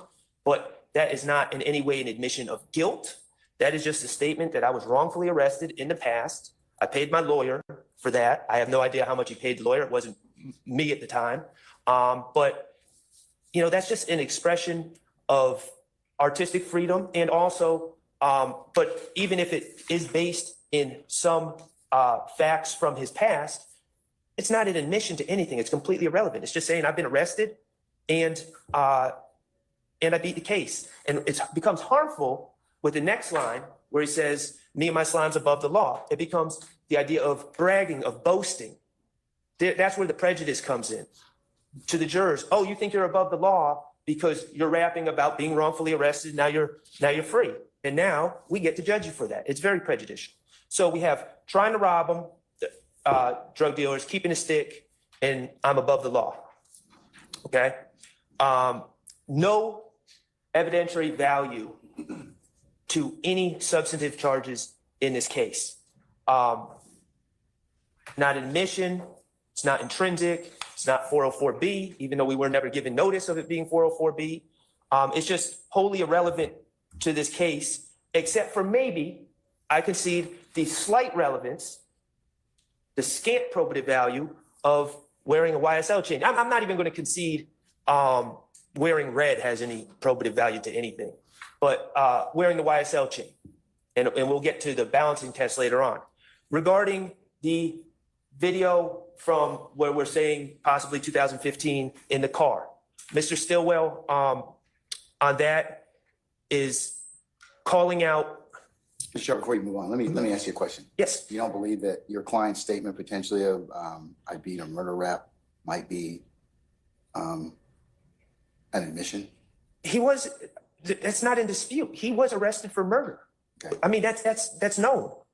We're going to talk about it. He was wrongfully arrested for murder in October of 2015. Isn't that one of the predicate acts that the state is alleged in? It is, but I don't see how acknowledging that you were arrested for the murder and either released or But you beat it. sang about it though, and in that for the jury to, I mean, that's directly probably one of the more stronger things that that the courts heard in terms of just So if involvement because they can look at it for several reasons, for a couple of reasons. One, he's membership and the fact he's wearing a YSL chain. Okay, Two, that he's wearing red, and three, that he's rapping about a potential issue that he's been involved in. So, two, and if it's alleged as part of one of the overt acts, of course, the state's got to lay a foundation as to that. But and I'm going to go into 1 and 2, and I'm not going to push back on that, Judge, the chain and if wearing red, but the referencing, if I write a book, if I'm arrested for murder and I write a book, talk about, well, I was arrested for murder and, this was what it was like for me in Rice Street. And this is, and I beat the case. And then the state, and I don't say anything about the allegations, nothing about guns, nothing about motives, nothing about anything. And then the state charges me with murder 10 years later. I wouldn't see the relevance of me in a book saying, oh, I was arrested for this. We all know he was arrested. He was arrested for murder. He was charged with murder. That's a known fact. I don't know why we need this song to be admitted to show that he was. Was there a trial on the murder? No, this is the trial. Okay, all right. So basically, your client's alleged participation in this or commission of this murder is fairly contained with this indictment, correct? Shout out Correct. to Classy Okay, Beats so in the chat. Why wouldn't that be Dropping considered 10 potentially a gifted statement against memberships. interest or? Because it's not against interest. He's just stating a fact. He was charged with murder. Okay. That's not against interest. I know, but you have a choice as to whether or not you want to say anything, or one of the views of our Constitution is, hey, you can. A couple things. You certainly have a freedom of speech, but certainly you have advice of counsel, and certainly you have the issues of whether or not whether or not you make statements that are against your interests, and especially if you put them in a song. Relative to what you potentially might have been involved in, not just and I'm saying that nexus is something that is a little bit. Baker speaks to, or the court's got to look at in footnote 16. That it's not like he's not involved in the video. He's prominently posted in the video, and it's not like somebody else is attributing those statements to him. No. So, I think it's a little different. So I was like, oh, I'm going to find a moment to pause. And then it's Glanville talking. And I forget that he's very wordy. So shout out to Classy Beats. Thank you so much for dropping 10 gifted memberships. Guys, Classy Beats just hit a really, really cool milestone on YouTube. He broke that 100K mark, putting his channel in the chat right now. You'll see the link. So if you're not part of that, make sure you hit the subscribe. You're already at 102K, so that's awesome. But guys, at 100K, YouTube sends like a memorial like plate button placard. So I'm so excited to see you get one of these. You gotta parade it around. You gotta do like, get with Flesh of the Gods, get some like animated bottle girls to hold up the YouTube play sign for the next Club Classy. It's gonna be such a good time. But thanks for stopping by this morning. And if you're getting here now, and you didn't cover it on your own show this morning, because guys, Classy Beats does a show every morning, please look at the motion in Limine from Demise McMullen's attorney, Terrell Dark, where he cites a Nicki Minaj lyric. I think you'll have a great time with that. So big appreciation for you and all that you do and everything that you provide with your channel. And congrats again, like so deserved, especially like you put in the work every single day.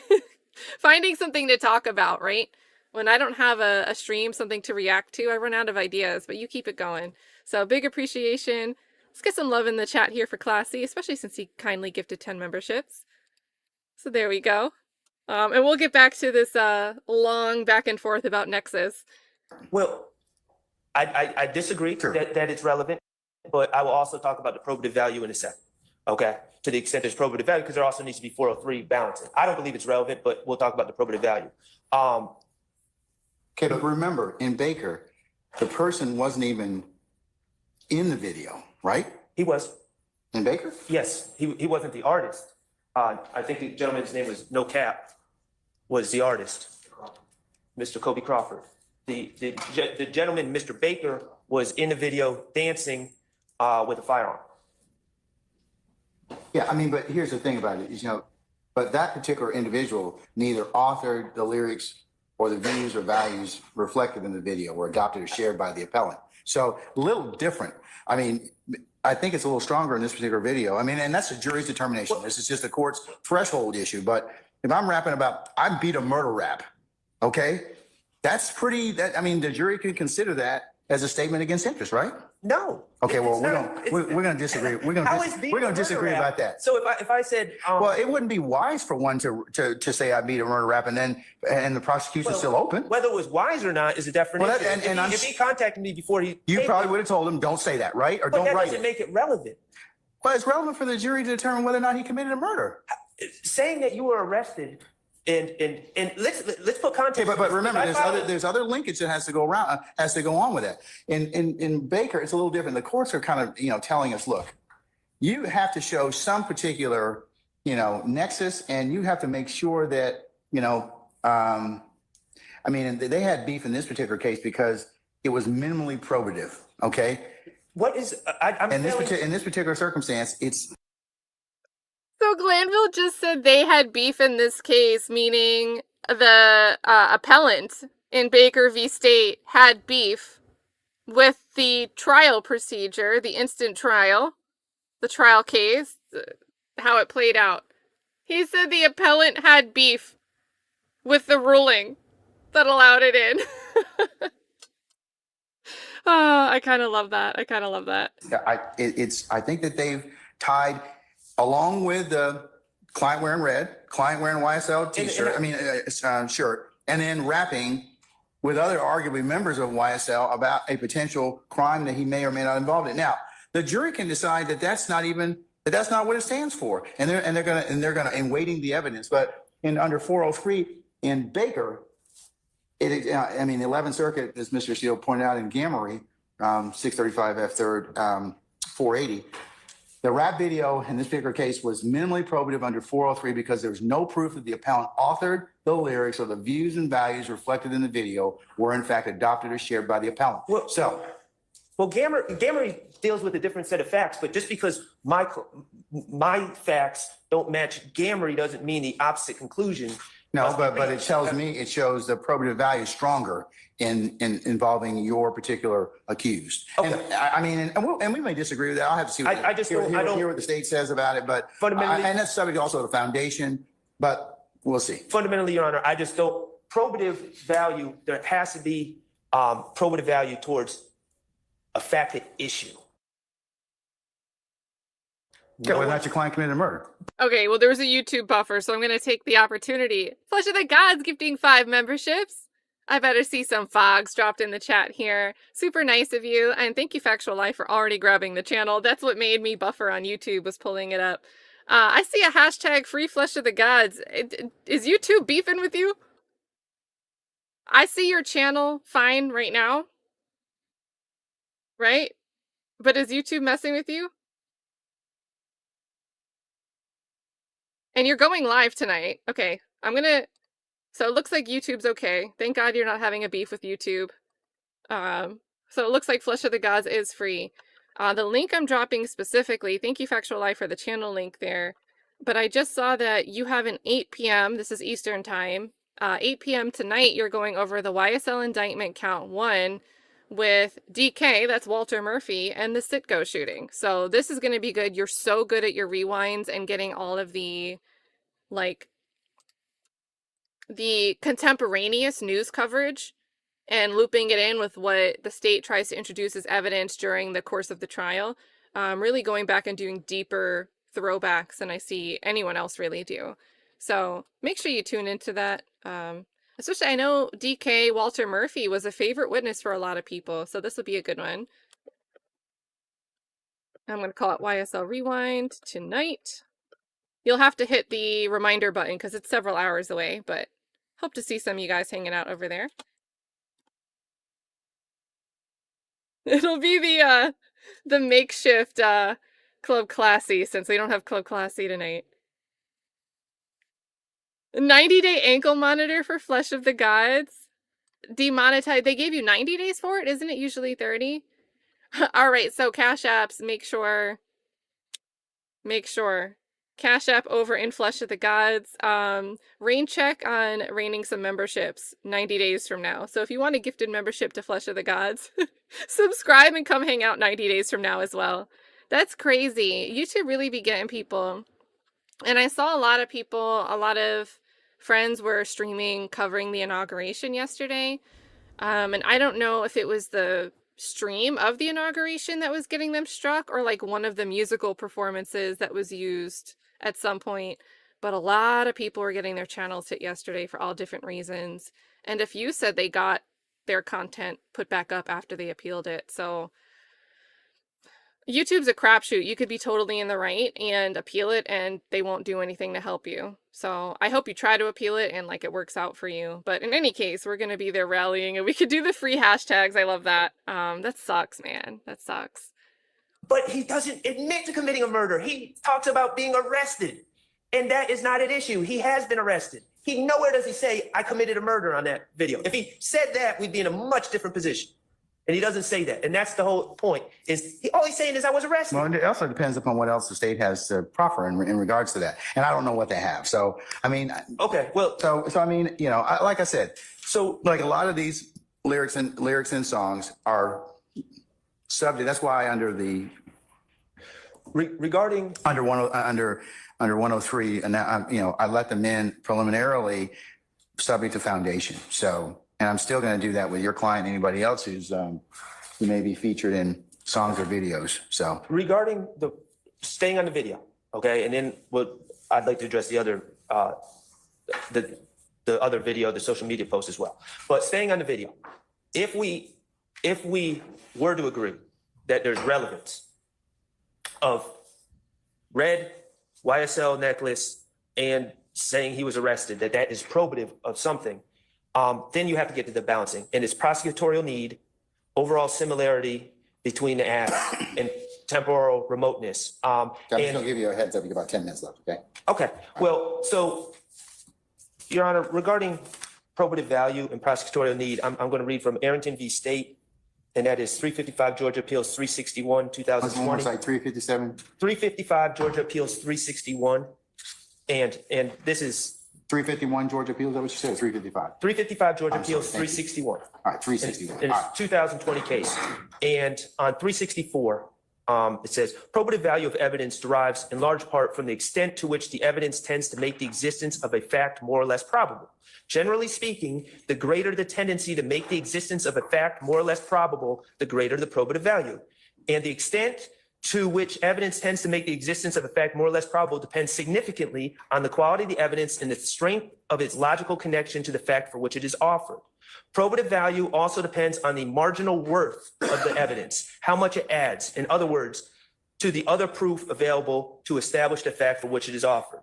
The stronger the other proof, the less marginal value of the evidence in question. And probative value depends as well on the need for the evidence. When the fact for which the evidence is offered is undisputed or not reasonably susceptible to dispute, the less the probative value of the evidence. So You're talking about 403. yes, I'm talking about 404. Remember in Arrington, that was a 404 determination because you have prior bad acts, right? Right. But Okay, that's so where, are you saying that I should look at this for the 403 analysis? 403 analysis, because that's, This is giving? in reality, that's where a lot of our 403 case law comes from, is 404B cases doing the 403 analysis. And the point I'm trying to make, and there's other cases that stand for this same proposition, but It's a little different. You'd have to agree with, because in determining other acts, you got to look at, in probative value, you're looking at evidence offered to prove the intent includes its overall similarity to the charged crime, prosecutorial need for it, its temporal remoteness. And so when you're talking about that, it's a little different in terms of probativeness. Wouldn't you agree?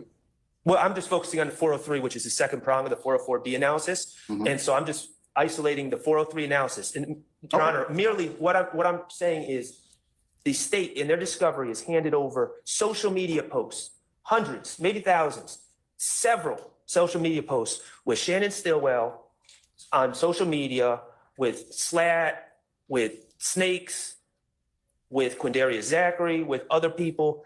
If the whole point of this is he's wearing a YSL necklace and he's wearing red, if that's what this is really all about, A, they could just show a screenshot of wearing the YSL necklace and that would equally prove the point. B, they could show any of these other pieces of evidence shared to discovery. They have a plethora of evidence that they claim ties Mr. Stillwell to YSL and to Quindarius Zachary. So the video, the playing of this. So this is so, like, I feel like Glanville likes to pick and choose, and sometimes I feel like he is like, hey, well, what about this other basis, to almost like divert from an argument that was just made that might be an argument that should stick, but let's look over here at a different argument instead. And Chloe, I know this is like really humorous because Chloe gives this example that Wu-Tang Clan sang about sewing someone shut and continually feeding them. At no time was there a bolo, a be on the lookout, like we want somebody, for that morbidly obese hostage at Shaolin. Now, what's crazy about Wu-Tang is like, it's kind of similar to what's going on with YSL. Wu-Tang is something symbolic. The name is everywhere. It's branding. And I get that the state has been arguing that YSL is a gang, but YSL is also a group of music artists, a collective that makes music.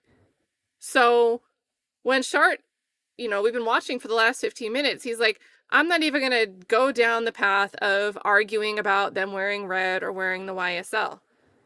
But on the other hand, it's kind of like the state's insisting that because they're wearing a YSL chain and wearing red in a video, that the lyric and their presentation all ties back to reinforce that they committed some criminal act that they're speaking about in a specific lyric. Or the alternative, it could be the Wu-Tang, and Chloe's so good with this stuff. They're wearing stuff to show that they're performing as YSL music artists. And the things that they are saying are music. And what they're doing in the video is a performance. Like, and then Glanville doesn't, it's one thing, and sometimes Glanville does do this, he'll be like, well, that's something you can argue in front of the jury. But Glanville gives off your argument isn't plausible, Mr. Schardt. Instead of just saying, the argument's allowable on their side, it's allowable on your side, it's the jury's to decide. He seems to like kind of snuff out the argument that Schardt's trying to make. And you guys are calling it Amber C says Glanville can never just shut up and listen. He's always interrupting. And it always seems to be diversionary. Well, let's look at a different issue of law. So yeah, DA Glanville. Yeah, Ashley, this is true too. Anytime love is quiet, she knows she's good and that Glanville's got her back. So again, and I'm gonna, having a YSL chain on while you're talking about beating a murder rap or something. I mean, how does that... Like, Glanville just made the argument that that shows that it was gang activity or some type of admission. How? How?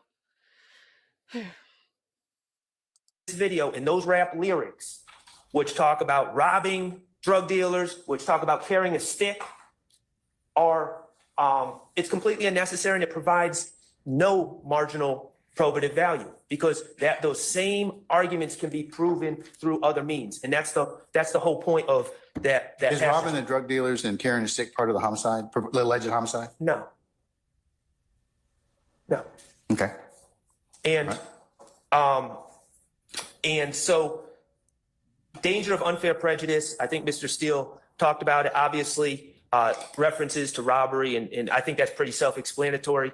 And essentially what it comes down to, the real value of this is not to show that there's a nexus, an evidentiary nexus to any of the offenses that Mr. Stillwell is charging, but the real value is it comes down to propensity. It shows a violent disposition. And you know, there's several cases. I know I want to preserve some time. Strong v. State, 309, Georgia 295. Thompson v. State, 303, Georgia 533. Moon v. State, 312, Georgia 31. Arrington v. State, which I already cited. And all these cases come after the change in the, and again, it's a lot of 403 analysis comes under 404B in our case law, and it comes after the change in propensity no longer being a permissible use of 404B, and then a 403 analysis to find what non-propensity value does this evidence contain, and then weighing it against the danger of unfair prejudice. So now, Your Honor, regarding the other video, I just want to. Now, you have to point to which one you're talking about. The one in the car. Stillwell 1 or Stillwell 2? Stillwell 2. Okay, all right. Okay, so I just wanted to read about unfair prejudice briefly.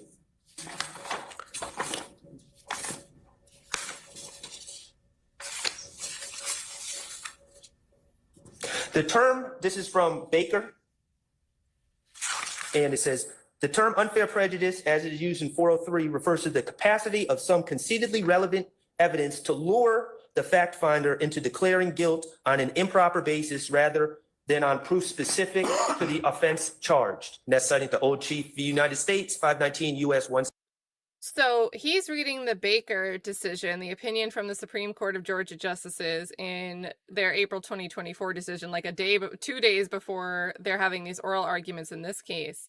And he's reading in their opinion, agreeing with the appellant that this 33-second video clip with no sound, it was muted, was prejudicial more than it was probative to the appellant. He's citing something they cited in their argument. And did you catch the word lure? It lures somebody, it hooks somebody, it steers somebody. You know, when an opinion includes certain language, it becomes very useful when you're trying to cite case law. Let's listen to the way this opinion was worded, or the citation they used in their opinion. Let's pay attention to the wording of that citation. And it says, the term unfair prejudice, as it is used in 403, refers to the capacity of some concededly relevant evidence to lure the fact finder into the capacity, which doesn't mean that it actually does. It doesn't have to actually lure a jury to a conclusion. Something being prejudicial more than probative just needs to have the capacity to do so. The capacity to lure someone towards it, into making a certain finding. That's pretty encompassing language that supports Schardt and Steele's position here. declaring guilt on an improper basis rather than on proof specific to the offense charged. And that's citing the Old Chief v. United States, 519 U.S. 172. Generally, such improper bases for a finding of guilt include a criminal defendant's bad character or his propensity for violence. So now, what was the question that Glanville just asked of Schardt like a minute before Schardt goes into this citation? Glanville goes, oh, well, was this robbery and carrying sticks? Was that part of the charged murder in this case? And Schart's like, no. So if it's not relevant to this case, it's what then instead? It's propensity evidence. It's bad character evidence. It's prior bad acts that you're trying to introduce this as. So it's doubly problematic, according to this case law, this opinion from 2024 from the Georgia Supreme Court. But the lyrics in this case are not being offered to show propensity. Well, then let's redact them. Let's redact them. Then let's redact them. If that's not the point, let's take out references to robbery. Let's take out references to a stick, if it's that simple. But regarding this other video that I want to talk about, Your Honor, and Stillwell too. Got 3 minutes. Okay, if you listen to the video, it's a express, I think it's an express statement to a popular rapper known as The Game. His name is Jason Taylor. I don't know the backstory behind everything, but it includes words such as, this is what got Biggie and Tupac killed. If you come here, I'm at your neck, okay?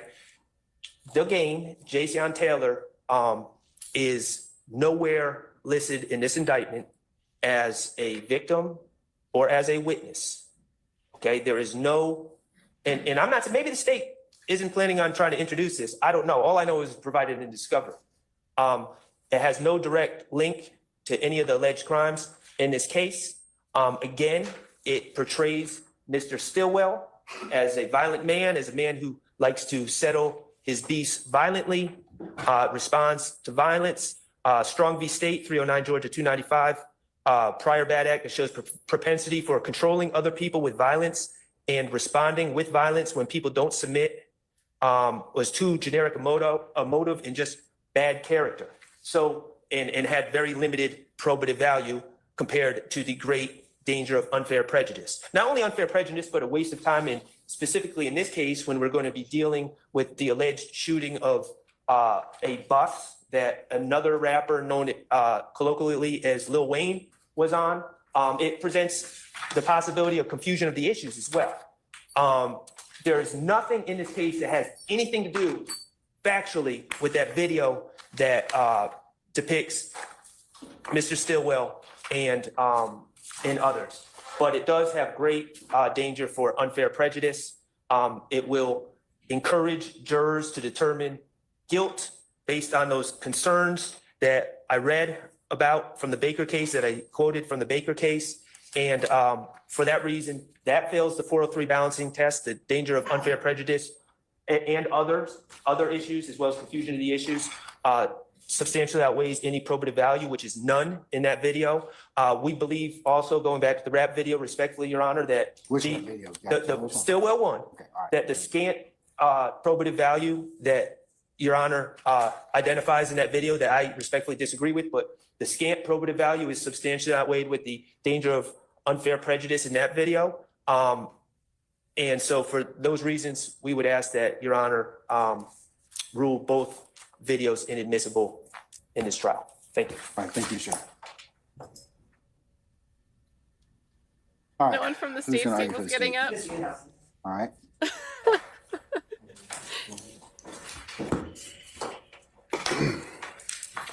All right, I got a half hour. I've already started the timer, sir. So the broader realization I'm having as I'm hearing these defense arguments, Your Honor, is that this Baker case came out, and it's a case that applies 403, but it doesn't change the law on 403. I think we're getting arguments that sound similar to the idea that, you know, Baker came out and there's this case. It doesn't change statute, but it is case law. So, okay, rough start here, guy, but where a rap video was excluded. So therefore, that's now a change in the law that means all rap type evidence is now radioactive under 403. That's a flawed proposition, as I'm going to get into. So I'm going to start with Mr. Williams' arguments, and then I'm going to try to get into Mr. Stillwell's arguments in a little bit more specific. And I may refer to my colleagues when it comes to the granularity, but I just wanted to provide an outline of our thoughts on the law here. So Baker is being touted as though it kind of automatically operates to vacate this court's lyrics order from November. That's not the case. It doesn't suggest that. It certainly doesn't compel that. I want to start with the fact that Baker is a 403 case.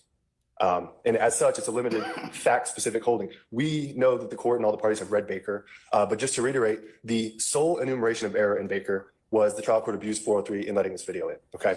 So there was a pretrial motion in limine to exclude specifically this video, by the way, a particularized pretrial motion.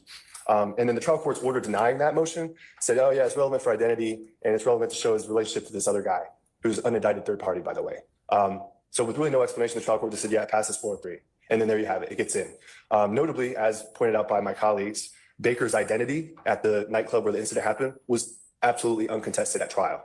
Further, Baker's relationship with his tour manager, which he had known since childhood, was also totally undisputed, and it wasn't even a material issue in this single defendant murder trial. Okay, that's a big difference between the charging posture of that case and the case here. So given all that, it's pretty easy to see how the Supreme Court said, yeah, it doesn't really have any probative value. It's a murder case, and they're throwing in this rap video that was filmed, I don't know, several months before that's got nothing to do with the murder. Highly, wildly distinguishable from the facts in our case.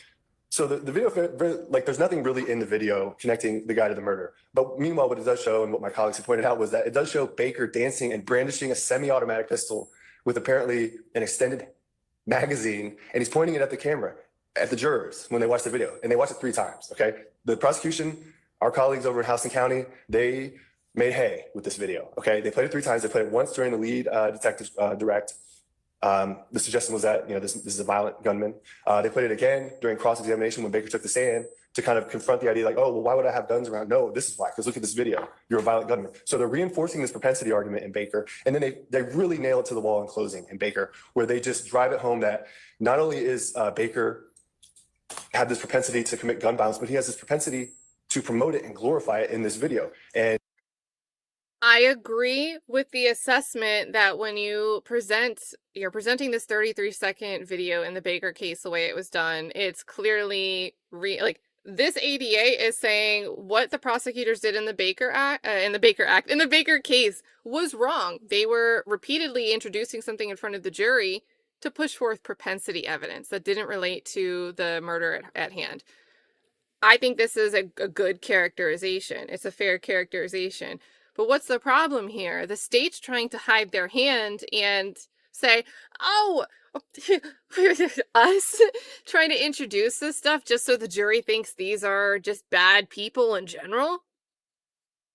Leading them like juror 409 to, oh, look what they had that baby doing in the video. That was the state's strategy.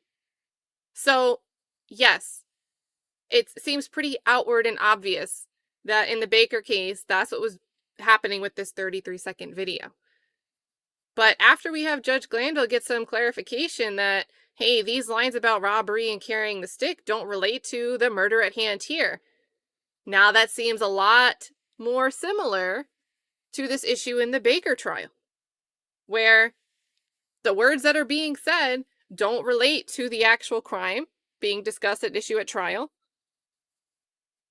So then what is it? Sounds a lot like propensity evidence, especially when you get a Detective Underwood up on the stand that starts saying that this is just their lifestyle. So I think he's making a great summation of the Baker case, but not a good argument on why it's not the same thing that the state's trying to do here. Yeah, and Chloe also says it's not illegal to be in a gang. And this, again, going back to, I think, a little bit of Schardt's arguments here. And this whole, like, oh, because they're wearing a YSL chain when they happen to say something in a song means it's all true that YSL committed this gang thing that they're talking about. But again, you can assume a gang itself is not illegal, meaning there are all sorts of gangs, like the chat gang. So why isn't this a music gang? And it's like, Glanville can't even get there because he's concluded what he thinks all of these defendants are part of. A criminal street gang. Like, so. But great reminder there that the gang itself is not inherently illegal. So shout out to Chloe. Chloe comes with great information and a laugh at the same time. It's like the 2-for-1 here. Yes, Peter, the cat gang. Exactly right. And then let's see. Yeah, so Adventurin says it's especially ironic now that we've gotten past the state's closing where they put the slime shit audio over the Eppinger video. So, yeah, and also, if you guys are average, and maybe this is a personal style, and maybe it's also Chloe's personal style, because I agree with Chloe here, but for me, Chloe's comment reads, highly, wildly distinguishable, is also definitely different. Sometimes when you add in these extra words just to beef up your argument, it makes me doubt your argument more. It has the reverse effect that I'm sure they're intending to have with their argument. So adding in flowery language, not only does that not convince me, but it pushes me in the other direction at times. So just something to keep in mind. I think good communication. Don't try to make your point just by using a lot of hyperbolic language. So, unless it's all in good fun, like the chat. And it became a central focus of the case. I mean, that's right at page 32 in Baker. It was proof essentially of nothing, Your Honor, and it became a central focus of the case in Baker. And so when you talk about the idea that 403 contemplates. What's the central focus of this whole YSL indictment? Again, it's not one specific lyric, but conceptually, broadly, lyrics, videos, imagery. So how is it different? That you can look at a piece of evidence and kind of look at its tendency to lure the fact finder into declaring guilt on an improper basis. It's absolutely, I mean, the Supreme Court had to conclude what it did about the video on Baker. Because of their use of the video. Exactly. And because of the fact that it had really nothing, it proved nothing that was at issue. So it had zero probative value, and it had whatever prejudice was inherent in the imagery, they multiplied it by 3, and they made absolute hay of it in closing and throughout cross and during direct. And I also want to point out another very important difference. Do you guys think that, okay, we have a trial here where there's multiple pieces of evidence that involve a lyric or a video or both. Do you think it's a good argument when the state is standing up here saying the Supreme Court had no other choice but to find that this other case that had an instance where they relied on a music video, a 33-second clip from a music video. They had no choice but to decide that not only was it error, right? It shouldn't have been introduced. It was more prejudicial than probative, but it was harmful error. Do you think that's a good thing for the state to be arguing when there's multiple examples of lyrics and videos being used, even if one is admitted properly? 2 pieces of lyrics are admitted properly. When you've got dozens of different things that you've introduced, are you not setting yourself up to say, like, well, one of them is kind of shaky? The Supreme Court would have no choice but to find that it was more prejudicial than probative. I don't know if I'd want to argue that.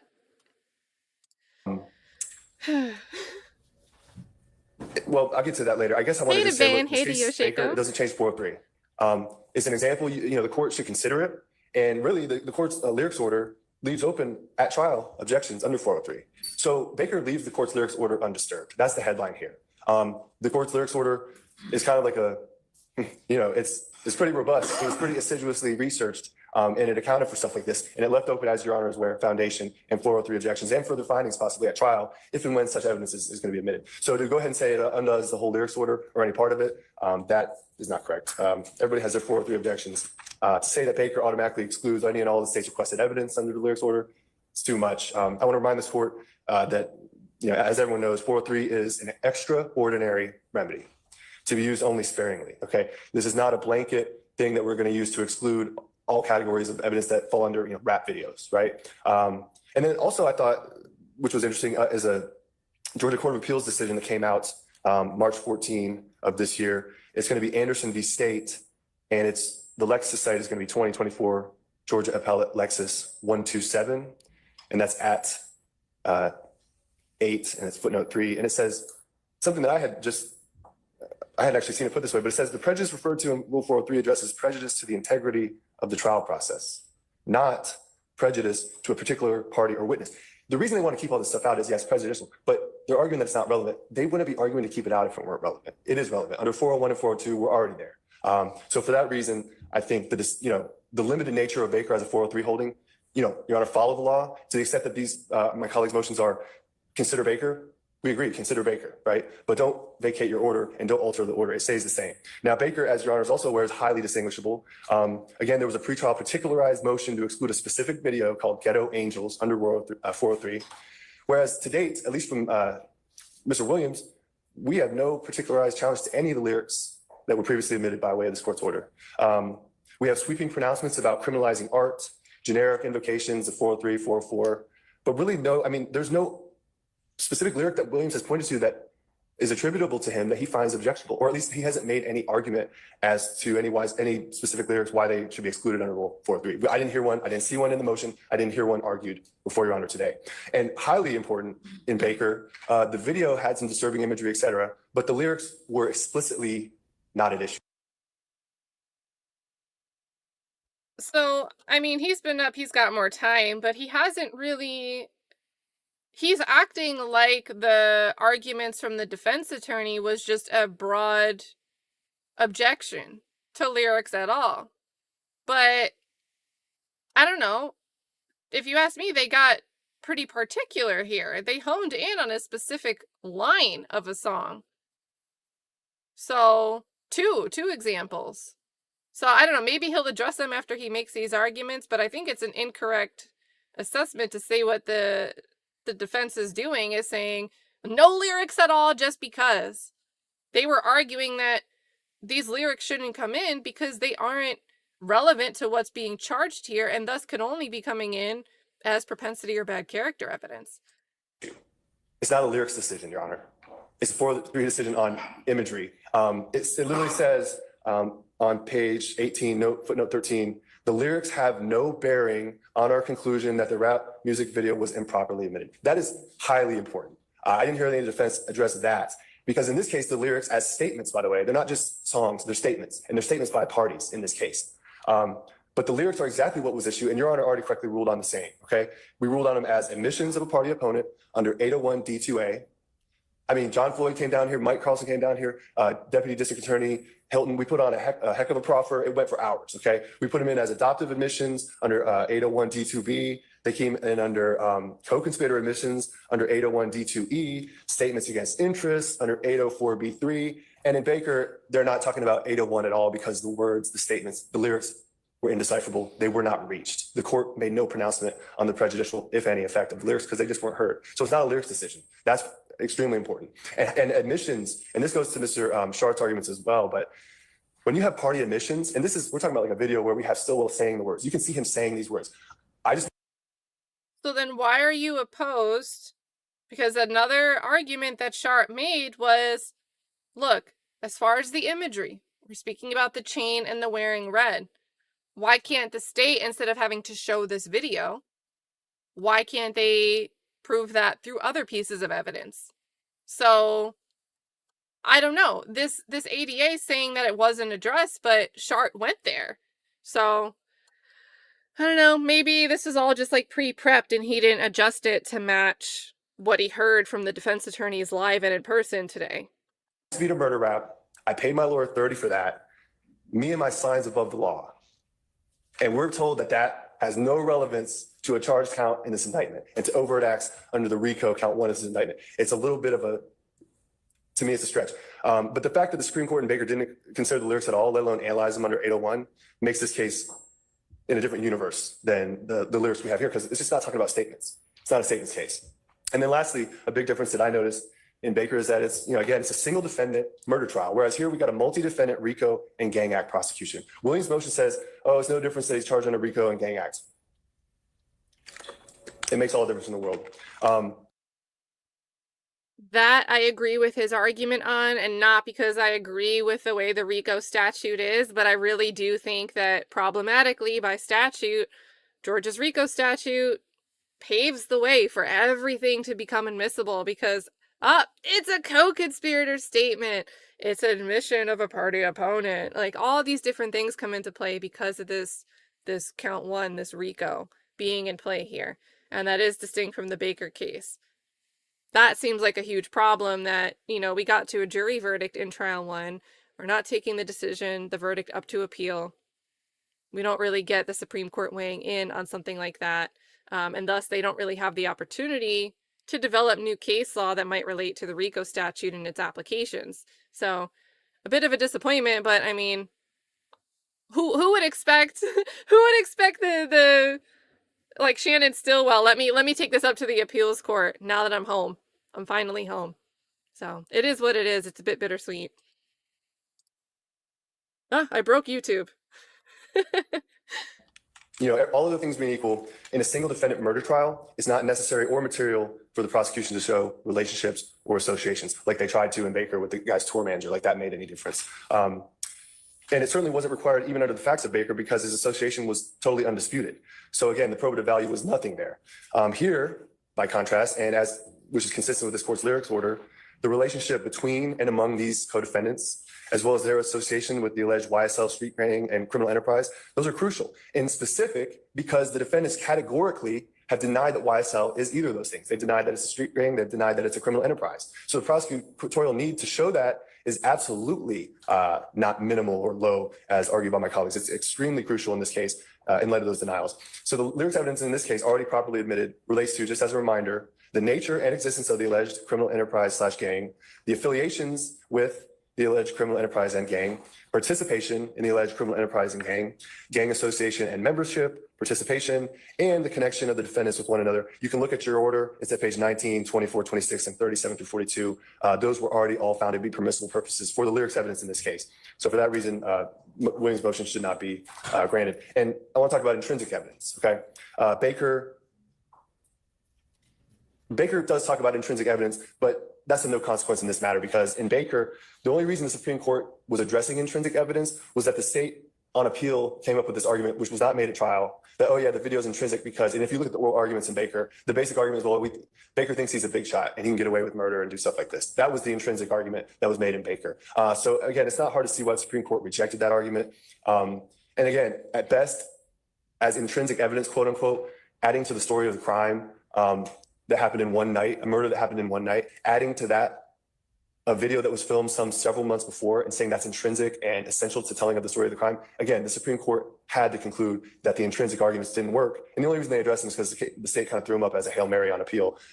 Again, the video provided basically needless corroboration of tangents related to the story of crime. And there was already extensive, definitive, and undisputed evidence at trial of all these tangents.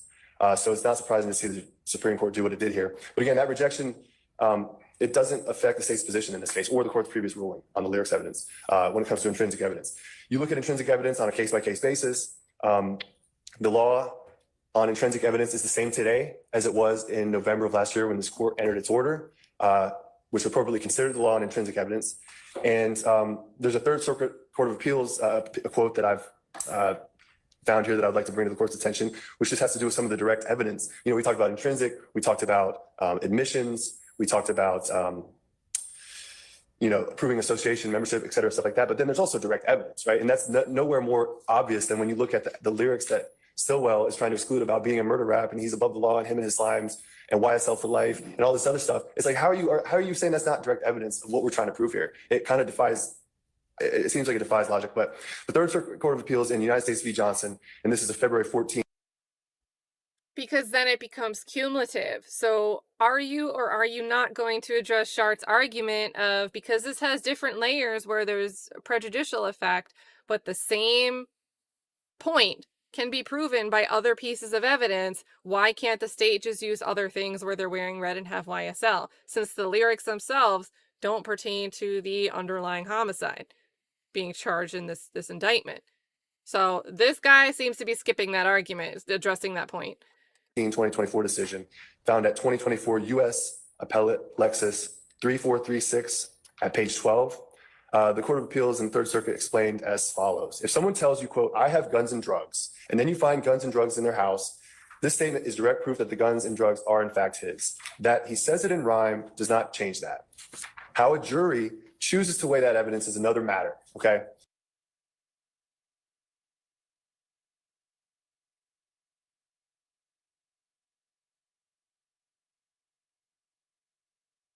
He just used a really broad example to try to demonstrate particularity. It doesn't work like that, and it shouldn't work like that. But in this case, in many of Glanville's rulings, it did work like that, unfortunately. But the evidence is analytically intrinsic. The appellant here, Johnson, contends that rap is often hyperbolic or fictional art form. While not all art is necessarily admissible as autobiography, the district court here acted within its discretion in leaving that question for the jury. And that dovetails, Your Honor, to a little bit of a larger point that I think I'm finding makes sense here, which is a lot of these arguments are very good closing arguments, but to make them now at this stage is very insulting to our jurors. I mean, we spent months selecting these jurors, and we screened them for these issues about, are you going to read these lyrics and automatically think they're autobiographical? We took a while to get a jury that both sides could agree on, and to say that, oh, they're going to be horrified, they're going to be inflamed, they're not going to know what to do, is very insulting, especially when you consider the jury, Your Honor, as the constitutionally designated fact finder. And we're talking about arguments from the defense that we got to shield them from all this unsavory detail. They're the fact finder. The Constitution says so. The United States. And what's beautiful about this is that all this cumulative stuff, this harping on lyrics, trying to prosecute someone for lyrics, is explicitly what several of the deliberating jurors came out and said, we were absolutely not going to do that. Now, 409 was willing to, but she wasn't a deliberating juror, right? So it could have gone another way, right? But this is kind of great to hear in retrospect. And I think, was it Brooklyn? Yeah, Brooklyn. Even if it's old, I pick up new arguments that I didn't pick up before. I agree, me too. Especially, streaming this, watching it live, I'm a bit more attentive than when, day 52, I was probably just watching like the law and crime stream. So I was working, half listening. So this is a great point, but also knowing what we know now also makes some of this very, very great. States and the Georgia Constitution says so. 403 is a statutory rule, and it's to be applied sparingly. It doesn't override the jury's role as fact finder, in my opinion. The last thing I'll make on this, and I got some feedback here, I apologize, is that, as Your Honor is well aware, the lyrics evidence in this case is not propensity evidence. It hasn't been offered as such.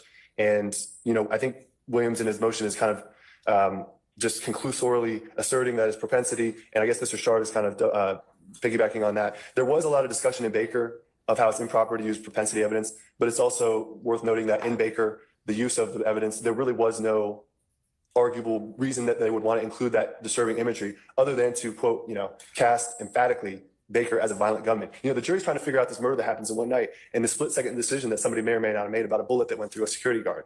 And then it's like, well, what kind of person would do that, And it's like, well, how about this kind of person? The kind of person in this video. And it changed the whole dynamic of the case.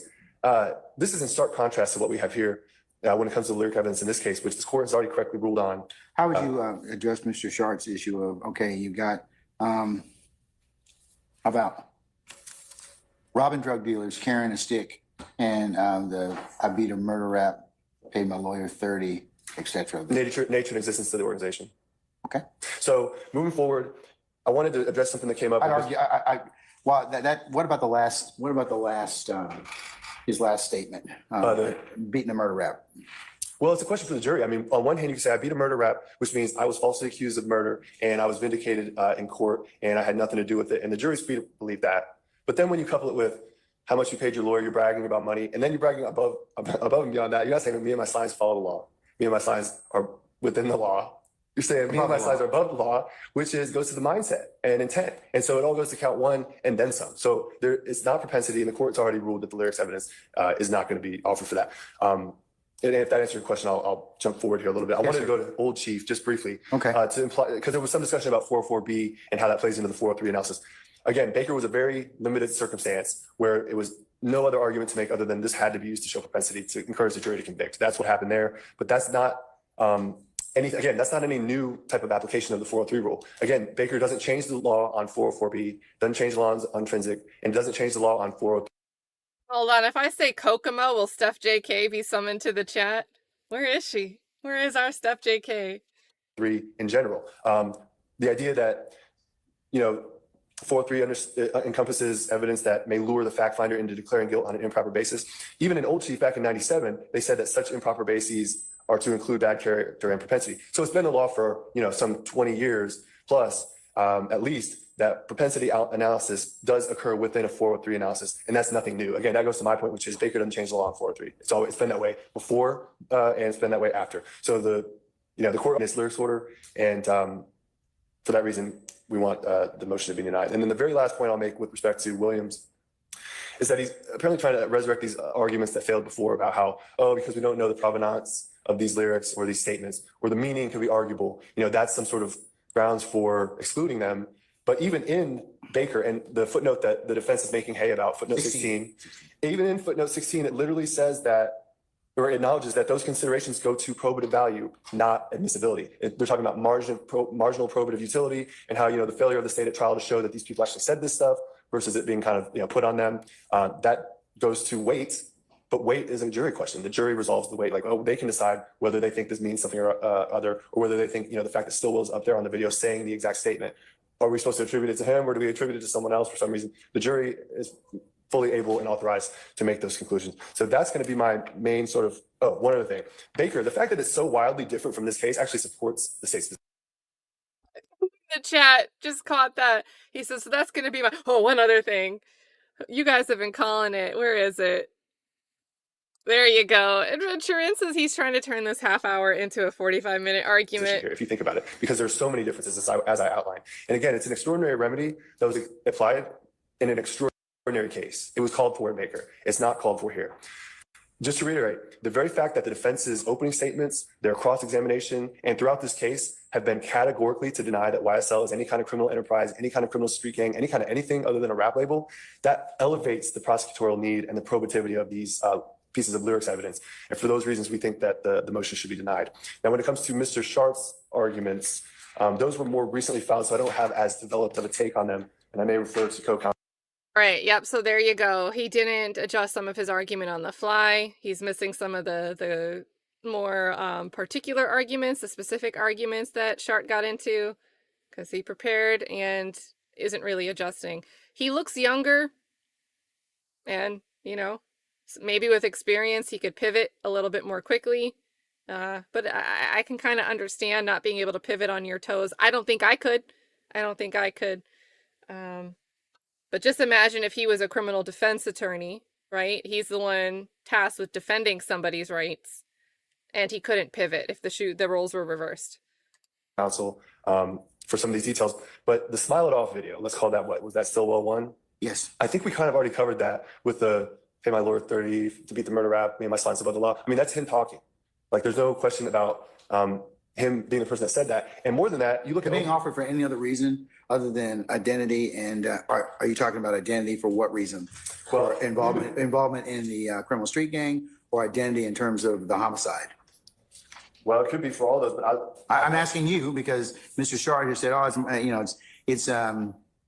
it's not really relevant, but he won't kind of concede that. But so tell us, or tell the court why it is it, or address those three issues. One of them is he's robbing drug dealers. Okay. I mean, and he carries a stick. The last thing is I beat a murder rap for 30. I beat a murder rap, paid my lawyer 30, and then me and my slimes are above the law. well, I mean, that's Overt Act 95. And so if you look at the indictment, Overt Act 95 literally says that statement is in furtherance of the conspiracy. And if we can't play a video of him saying those words, how else can the state prove that act? Okay, what about the robbing drug dealers and carrying a stick? Should I exclude that? No. Why not? Well, it provides evidence of the nature and existence of the organization. It's not. That's why I asked him. That's why I asked Mr. Schardt. Did the homicide occur as a result of robbing a drug dealer, or was it allegedly Mr. Stillwell carrying a stick, assault weapon? Well, there had to be some sort of weapon for this murder to have occurred. I don't have any specific nexus about why the. See, Love, get out of her chair. The words that are admissible are. Hold on, look at Love. She wants to argue There this. had to be some sort of weapon for this murder to have occurred. I don't have any specific nexus about why the sort of words before Oh the my words God. that are admissible are. So what just happened? We're like, when is this attorney? He just made it clear that he didn't prepare for some of the arguments that Schardt made on the fly today. He's not pivoting to make the adjustment. And now Glanville is actually pushing back and probing into these arguments. Well, what about this? Well, what about that? So now that we're out of script and we're out of stuff that we prepped to make arguments about, Love is getting ready to launch out of the chair because Glanville isn't just accepting the spoon feeding from the ADA. Now Love is suddenly not going to be quiet. Like, just super predictable. Or specific to this, but we do have an entire overt act built around it. And the things that are said in context, right before, right after, sort of the YSL associations, especially even in the Stillwell 2, where you have YSL for life and You know, you have blood love all the time. You have all these indicators of this is evidence of the organization. I the get all that, association. but the specifics of robbing Look at Love. drug Look at dealers Love. and Here she goes. this defendant's purportedly carrying a stick, what relevant, I mean, that could potentially, though, I want to parse out those three statements. The I'll first- take I mean, that. I don't have any, unlike Mr. Schardt, the court doesn't have any, I disagree with him about the murder, about the statement God, about she's the gonna murder shoulder rap, check him. okay? But I do think that you're going to need to address the issue of the robbing drug dealers and The carrying a Post-it. stick. Unless you're going to, you know, like I said, lay more foundation in regards to that. Look at her Well, you're hand. gonna have we have allegations that Dirty Red is a drug dealer. We have Donovan Thomas, who was murdered with an assault rifle, and there's indications that it's a rival gang situation. So it's not maybe The issue with Donovan Thomas hasn't come up yet. At least I don't think so. The evidence hasn't been presented, but Dirty Red was just covered just a little while ago. So flesh that out for me in terms of robbing drug dealers or Dirty Red. Well, they're talking about Back the up. stuff they do. I mean, talking about the way they do it. It's a party admission, Your Honor. These are parties making statements about the things that they do. It's highly probative. I mean, this is not somebody else saying something and it gets slapped on here. And there's, you know, and they're not like in that Gamry case where you have a video where the defendant wasn't even present in the video. You have them. These are party admissions. Like what a defendant says, unless there's some specific statutory rule excluding it, you know, like Miranda or something like that. Scribble, These scribble. are extremely probative statements. And to just say, oh, the jury's going to be inflamed, we have to shield them from these facts, these things, these statements, these words that the defendants uttered for really, I don't know, no reason at all. There's rules of evidence. It's not no reason at all. Oh my God. To me, it just kind of strains credulity. And I'm just making sure that, you know, under, you know, Gamory, that Gamory, that, you know, you got a video there that was minimally probative. I'm just asking you, as a proponent offering this figure evidence, if it's going to go to more, or if what you're going to present will potentially be more probative than, it has to be more probative than prejudicial, not minimally probative. That's correct. Okay. And I take the court's point, which is that some of that stuff in Stillwell 1 is maybe more, at this point, obviously probative and direct than some of the other stuff, which may be at this point apparently more diffuse. But again, we have... That's why I'm telling you at this point in time, I mean, all of it's subject to foundation, but, you know, certainly it's something that I'm watching. I'm watching for the other stuff I've already admitted, but, you know, or at least conditionally. And I think Mr. Schard is just raising this as part of his issue under what's been presented so far and under Baker. Sure. And then I guess I'll just leave with one other piece of grain of sand here, One which more. is the witness that we're kind of in the middle of, Miss AB. The state's theory is... Or Kelly and Bennett. She was robbed. She was dealing drugs. You know, I mean, I can think of a lot of different things that the lyrics could apply to. There's no, with regard to those particular lyrics, I'm not able to pin down exactly one part of the case that applies to, but to say... Gosh, Chloe. Well, that's what you have to. I mean, that's kind of what Baker and the other cases kind of tell me, is I just can't admit this for shucks and giggles. I'm being over dramatic, but you have to admit it for tying to some specific or linkage from some particular nexus. Well, So that's why I'm telling you that, you know, that's why it's important. I'll just default, Your Honor, back without wasting any more time. I'll default to the idea that it's an admission of a party concerning the nature of the enterprise Okay. and how things Love is work. going to be pissed. And with that, I guess, unless there are other questions, I'll conclude the presentation. No, I'm good. All right. Thank you, sir. Yes, sir.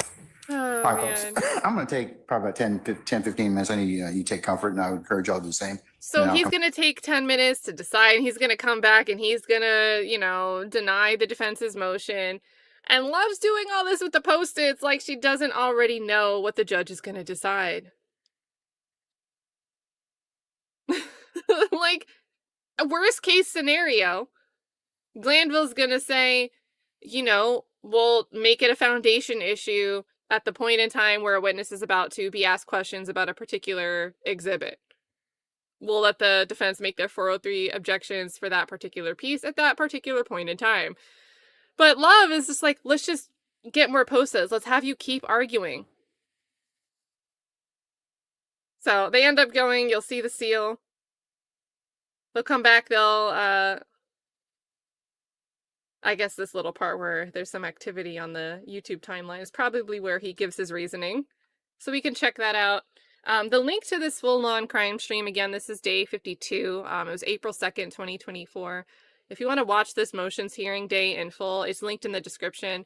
But they do also talk about, this is where Brian Steele ends up arguing about the state trying to bring in front of the jury a mention of Pee Wee Roscoe, Jimmy Winfrey, his prior Alford plea. So we did a rewind on that segment of day 52 pretty recently.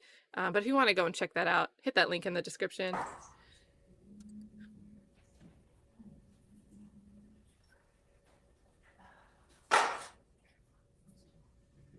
Eventually, he'll get to his ruling. Glanville in 2 times.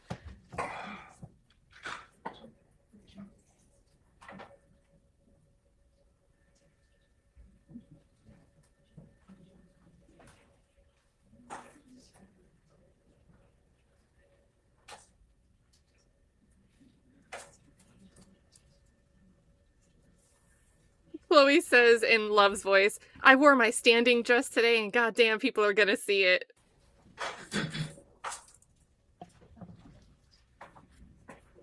All right, I think he's about to talk, so let me slow it down. Oh, nope, speaking to his clerk.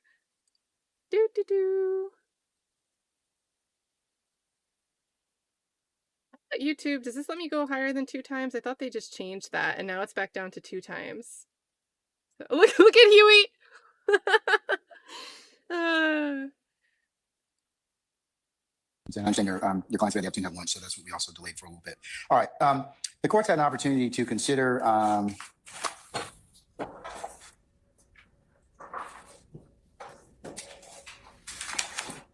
Mr. Williams' supplemental motion limiting number 2, motion to strike filed on 3/6 of 2024, which also includes a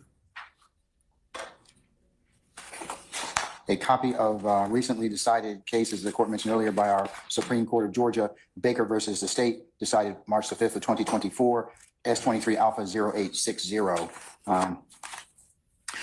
Related to that particular case as well, the court is also considering Shannon Stillwell's motions, 1, to exclude irrelevant and prejudicial audio and video evidence, and then supplementing that, or in addition, motion limiting or motion to strike regarding song lyrics. To that extent, the court has admitted for the purpose of the motion Stillwell's 1 and 2, which are videos that he wished the court to consider excluding for those particular propositions, both in the motion to exclude and then, which was filed on Stillwell 3/25/24, and then motion limiting motion to strike filed on 4/1 of 2024.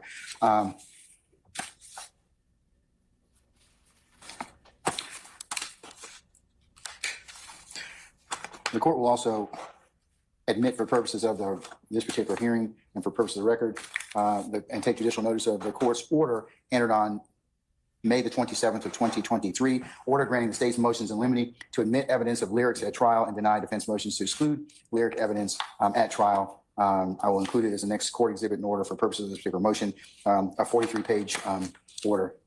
Chris, I've already sent you a copy of that. All right. So, and also, the court's considered the state's response to defendant Jeffrey Williams, March the 6th of 2024, supplement to motion limiting number 2 and motion to strike.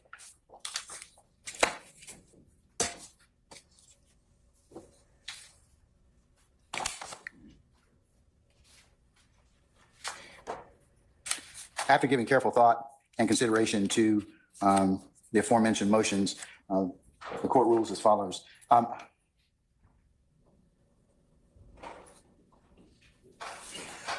It is the court's opinion that the defense's reliance on Baker is in fact is also limiting and is fact specific and in regards to the facts of this case at hand. In Baker, the enumeration of error was the trial court abused its discretion of 403. In particular, the court failed to do a 403 analysis, and much differently than this court's analysis, this court did a fairly exhaustive analysis as is contained in its order of 11/27/2023.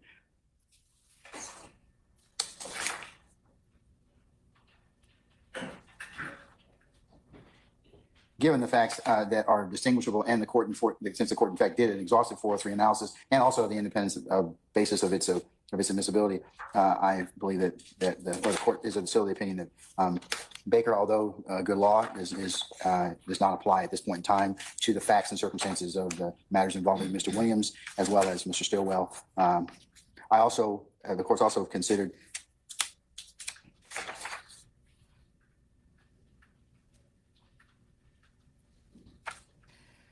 in its distinguishing of Baker. In Baker, the Georgia Supreme Court explicitly stated the lyrics have no bearing in our conclusion that the rap music video was improperly admitted.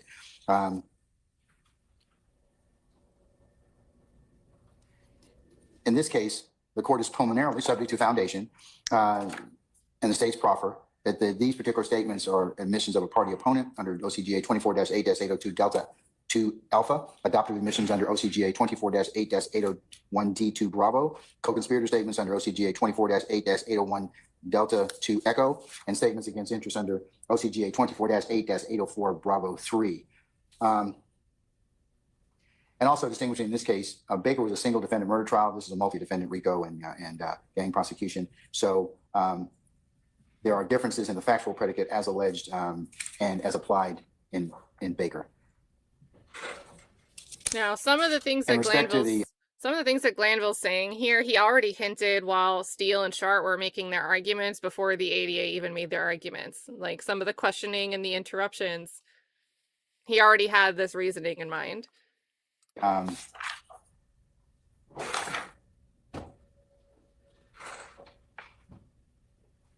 fact, the propensity argument argued by in particular Mr. Stillwell, Baker specifically, the video in Baker,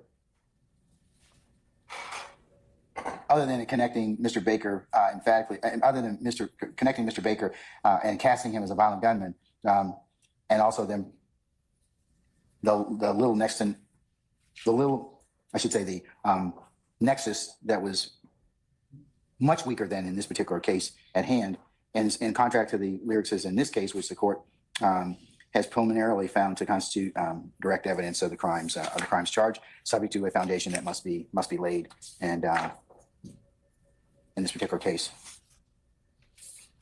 and I am of the agreement that the provenance or meaning of the lyrics is a matter of weight, not admissibility. But that is after the court has done a fairly exhaustive 403 analysis in my earlier order filed on the 27th of November of 2023. So for the above reasons, one more thing. This takes forever.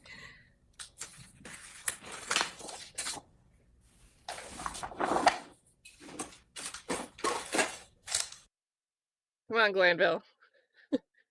Just taking forever here. I mean, in summary, no.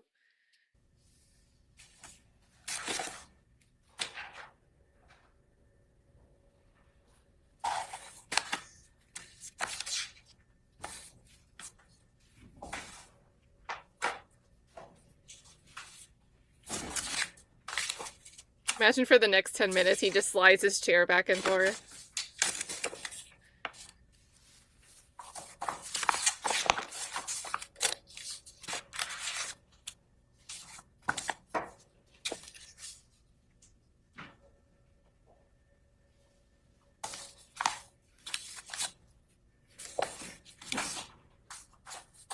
Okay, oh my goodness.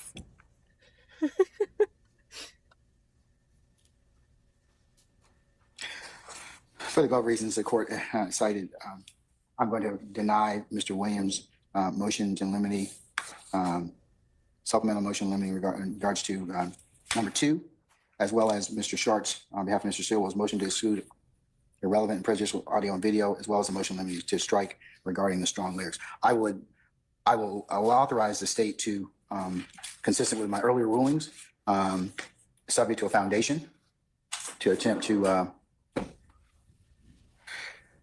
lay this with sufficient foundation as it relates to that. It relates to the admissibility of Stillwell's 1 and 2, as well as the evidence of the court in terms of lyrics and songs as admitted thus far, consistent with its order on November the 27th of 2023. All right, so that's that. So there we go. Again, if you want to check out the rest of this motions hearing, the link is in the description. I know what I want to end this stream with. Again, we're going to be redirecting over to Survivor Speaks. She's covering a case that has similarities to the Nazir Harris case, the Jarvis Butts case. So that's going to be fun hanging out over there. Taylor Umbridge is also live. Let me get the link to drop that since we're not redirecting to Taylor. You'll have to click this link to go over to Taylor's stream on Ahmaud Arbery, the rewatch of the Ahmaud Arbery trial, because jury selection for the trial of the district attorney is starting today. So there's some background context there, you know, the trial for the defendants. Okay. So link to Taylor in the chat. And then thank you, Factual. I totally forgot, but I think I've seen this mentioned. Doug and Ashley, so Doug Weinstein and Ashley Merchant will be on Justice Served later. Justice Served is a podcast with Linda Baden and Michael. What's Michael's last name? Maybe it says. Let me just pull up their channel and see if it says it right here. Yeah, so Linda Kenny Baden and Michael Bryant. Okay, cool. So they will be live later today. Thank you, Factual Life, for linking to that. That's going to be at 6 p.m. So I love that because it's like in between, you know, Survivor Speaks and Taylor are live right now. And then Flesh of the Gods is going to be live later tonight at 8. So I'm going to call this Justice Served. So you've got like a whole day of content there. And I've got something we're going to end with. It's going to be fun. Somebody was asking about it at the beginning of the stream. But I also want to get this gem before we get out of here. Chloe, as always with the wordplay, and I think this is a Gulf of America reference, let's just change the state's name to Georgia Rico and market it as a sunny vacation destination. I mean, might as well. It's a good summary, right? It's a good characterization of what's going on in the state of Georgia. Because again, you've got a few district attorneys from different counties in Georgia moving to expand their the gang prosecution powers. They want to be able to cross county lines for prosecutions, right? So it's becoming, they're fighting for it to become less of a county constrained thing, right? They want to be able to say, look, we're going to prosecute this triple county RICO case here. So I think this is actually really, really great, Chloe. Appreciate all your support and always your humor and banter. Leo says this is a goated pause on Sleepy Glanville. There's a lot of those. There's a lot of those. And then let's see. Hold on. I see reruns on Publicly Buzz. So shout out to Publicly Buzz. I like a lot of they post a lot of quick updates on X too, which is where I see them more. When you see reruns on Publicly Buzz, do you mean of the Justice Serve podcast?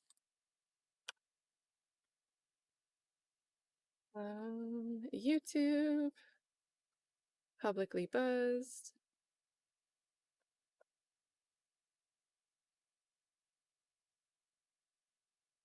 Oh, okay. Never mind. Never mind. I think you mean like recaps of other trials. Because they're looking at the Natalie Cochran Ponzi scheme stuff today. So I'm going to drop Publicly Buzz YouTube, but if you guys use X, Publicly Buzz, they post a lot of quick updates on X. And sometimes that's really helpful when you don't have the time to like sit and watch a stream, you get busy with work, that dastardly work.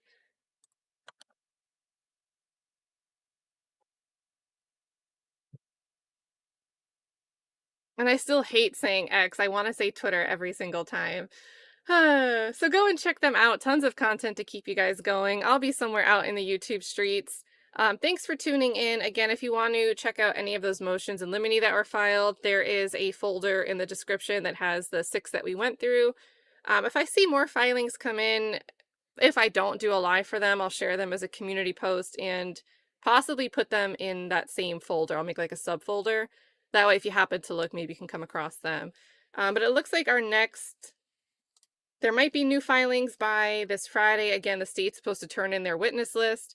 But I think the next point of interest for YSL Trial 2 is going to be February 7th, right? We've got this hearing. We're going to get some oral arguments on some of these motions and other matters. That's going to be at 9:30 in the morning. And I think that's a Friday. Yeah, so that's a Friday hearing. So that'll be fun. We'll do a Friday stream on February 7th. We'll get together for that, watch it live. I think that'll be really fun. Might see you guys before then. If not, here's a great throwback to hold you over, and see you over in Survivor Speaks chat if you come over with us. Associate of YSL released a song on YouTube titled Slime Shit, where the lyrics state, hey, this is that slime shit. Hey, YSL shit. Hey, killing 12 shit. Hey, fuck a jail shit. Hey, cooking white brick. I'm not new to this. Hey, so I'm not new to this. Hey, I'm so true to this. Hey, I done put up a whole slime of 100 licks. Slime or get slime. I'm in the VIP and I got that pistol on my hip. You praying that you live. I'm praying that I hit. Hey, this that slime shit. Fuck the police. Fuck them in a high speed. 100 rounds in a Tahoe. I'm prepared to take them down. Got banana clips for all these niggas acting monkey. This that slime shit. This that mob shit. Fuck the judge, YSL. This that mob life, an overt act in furtherance. That's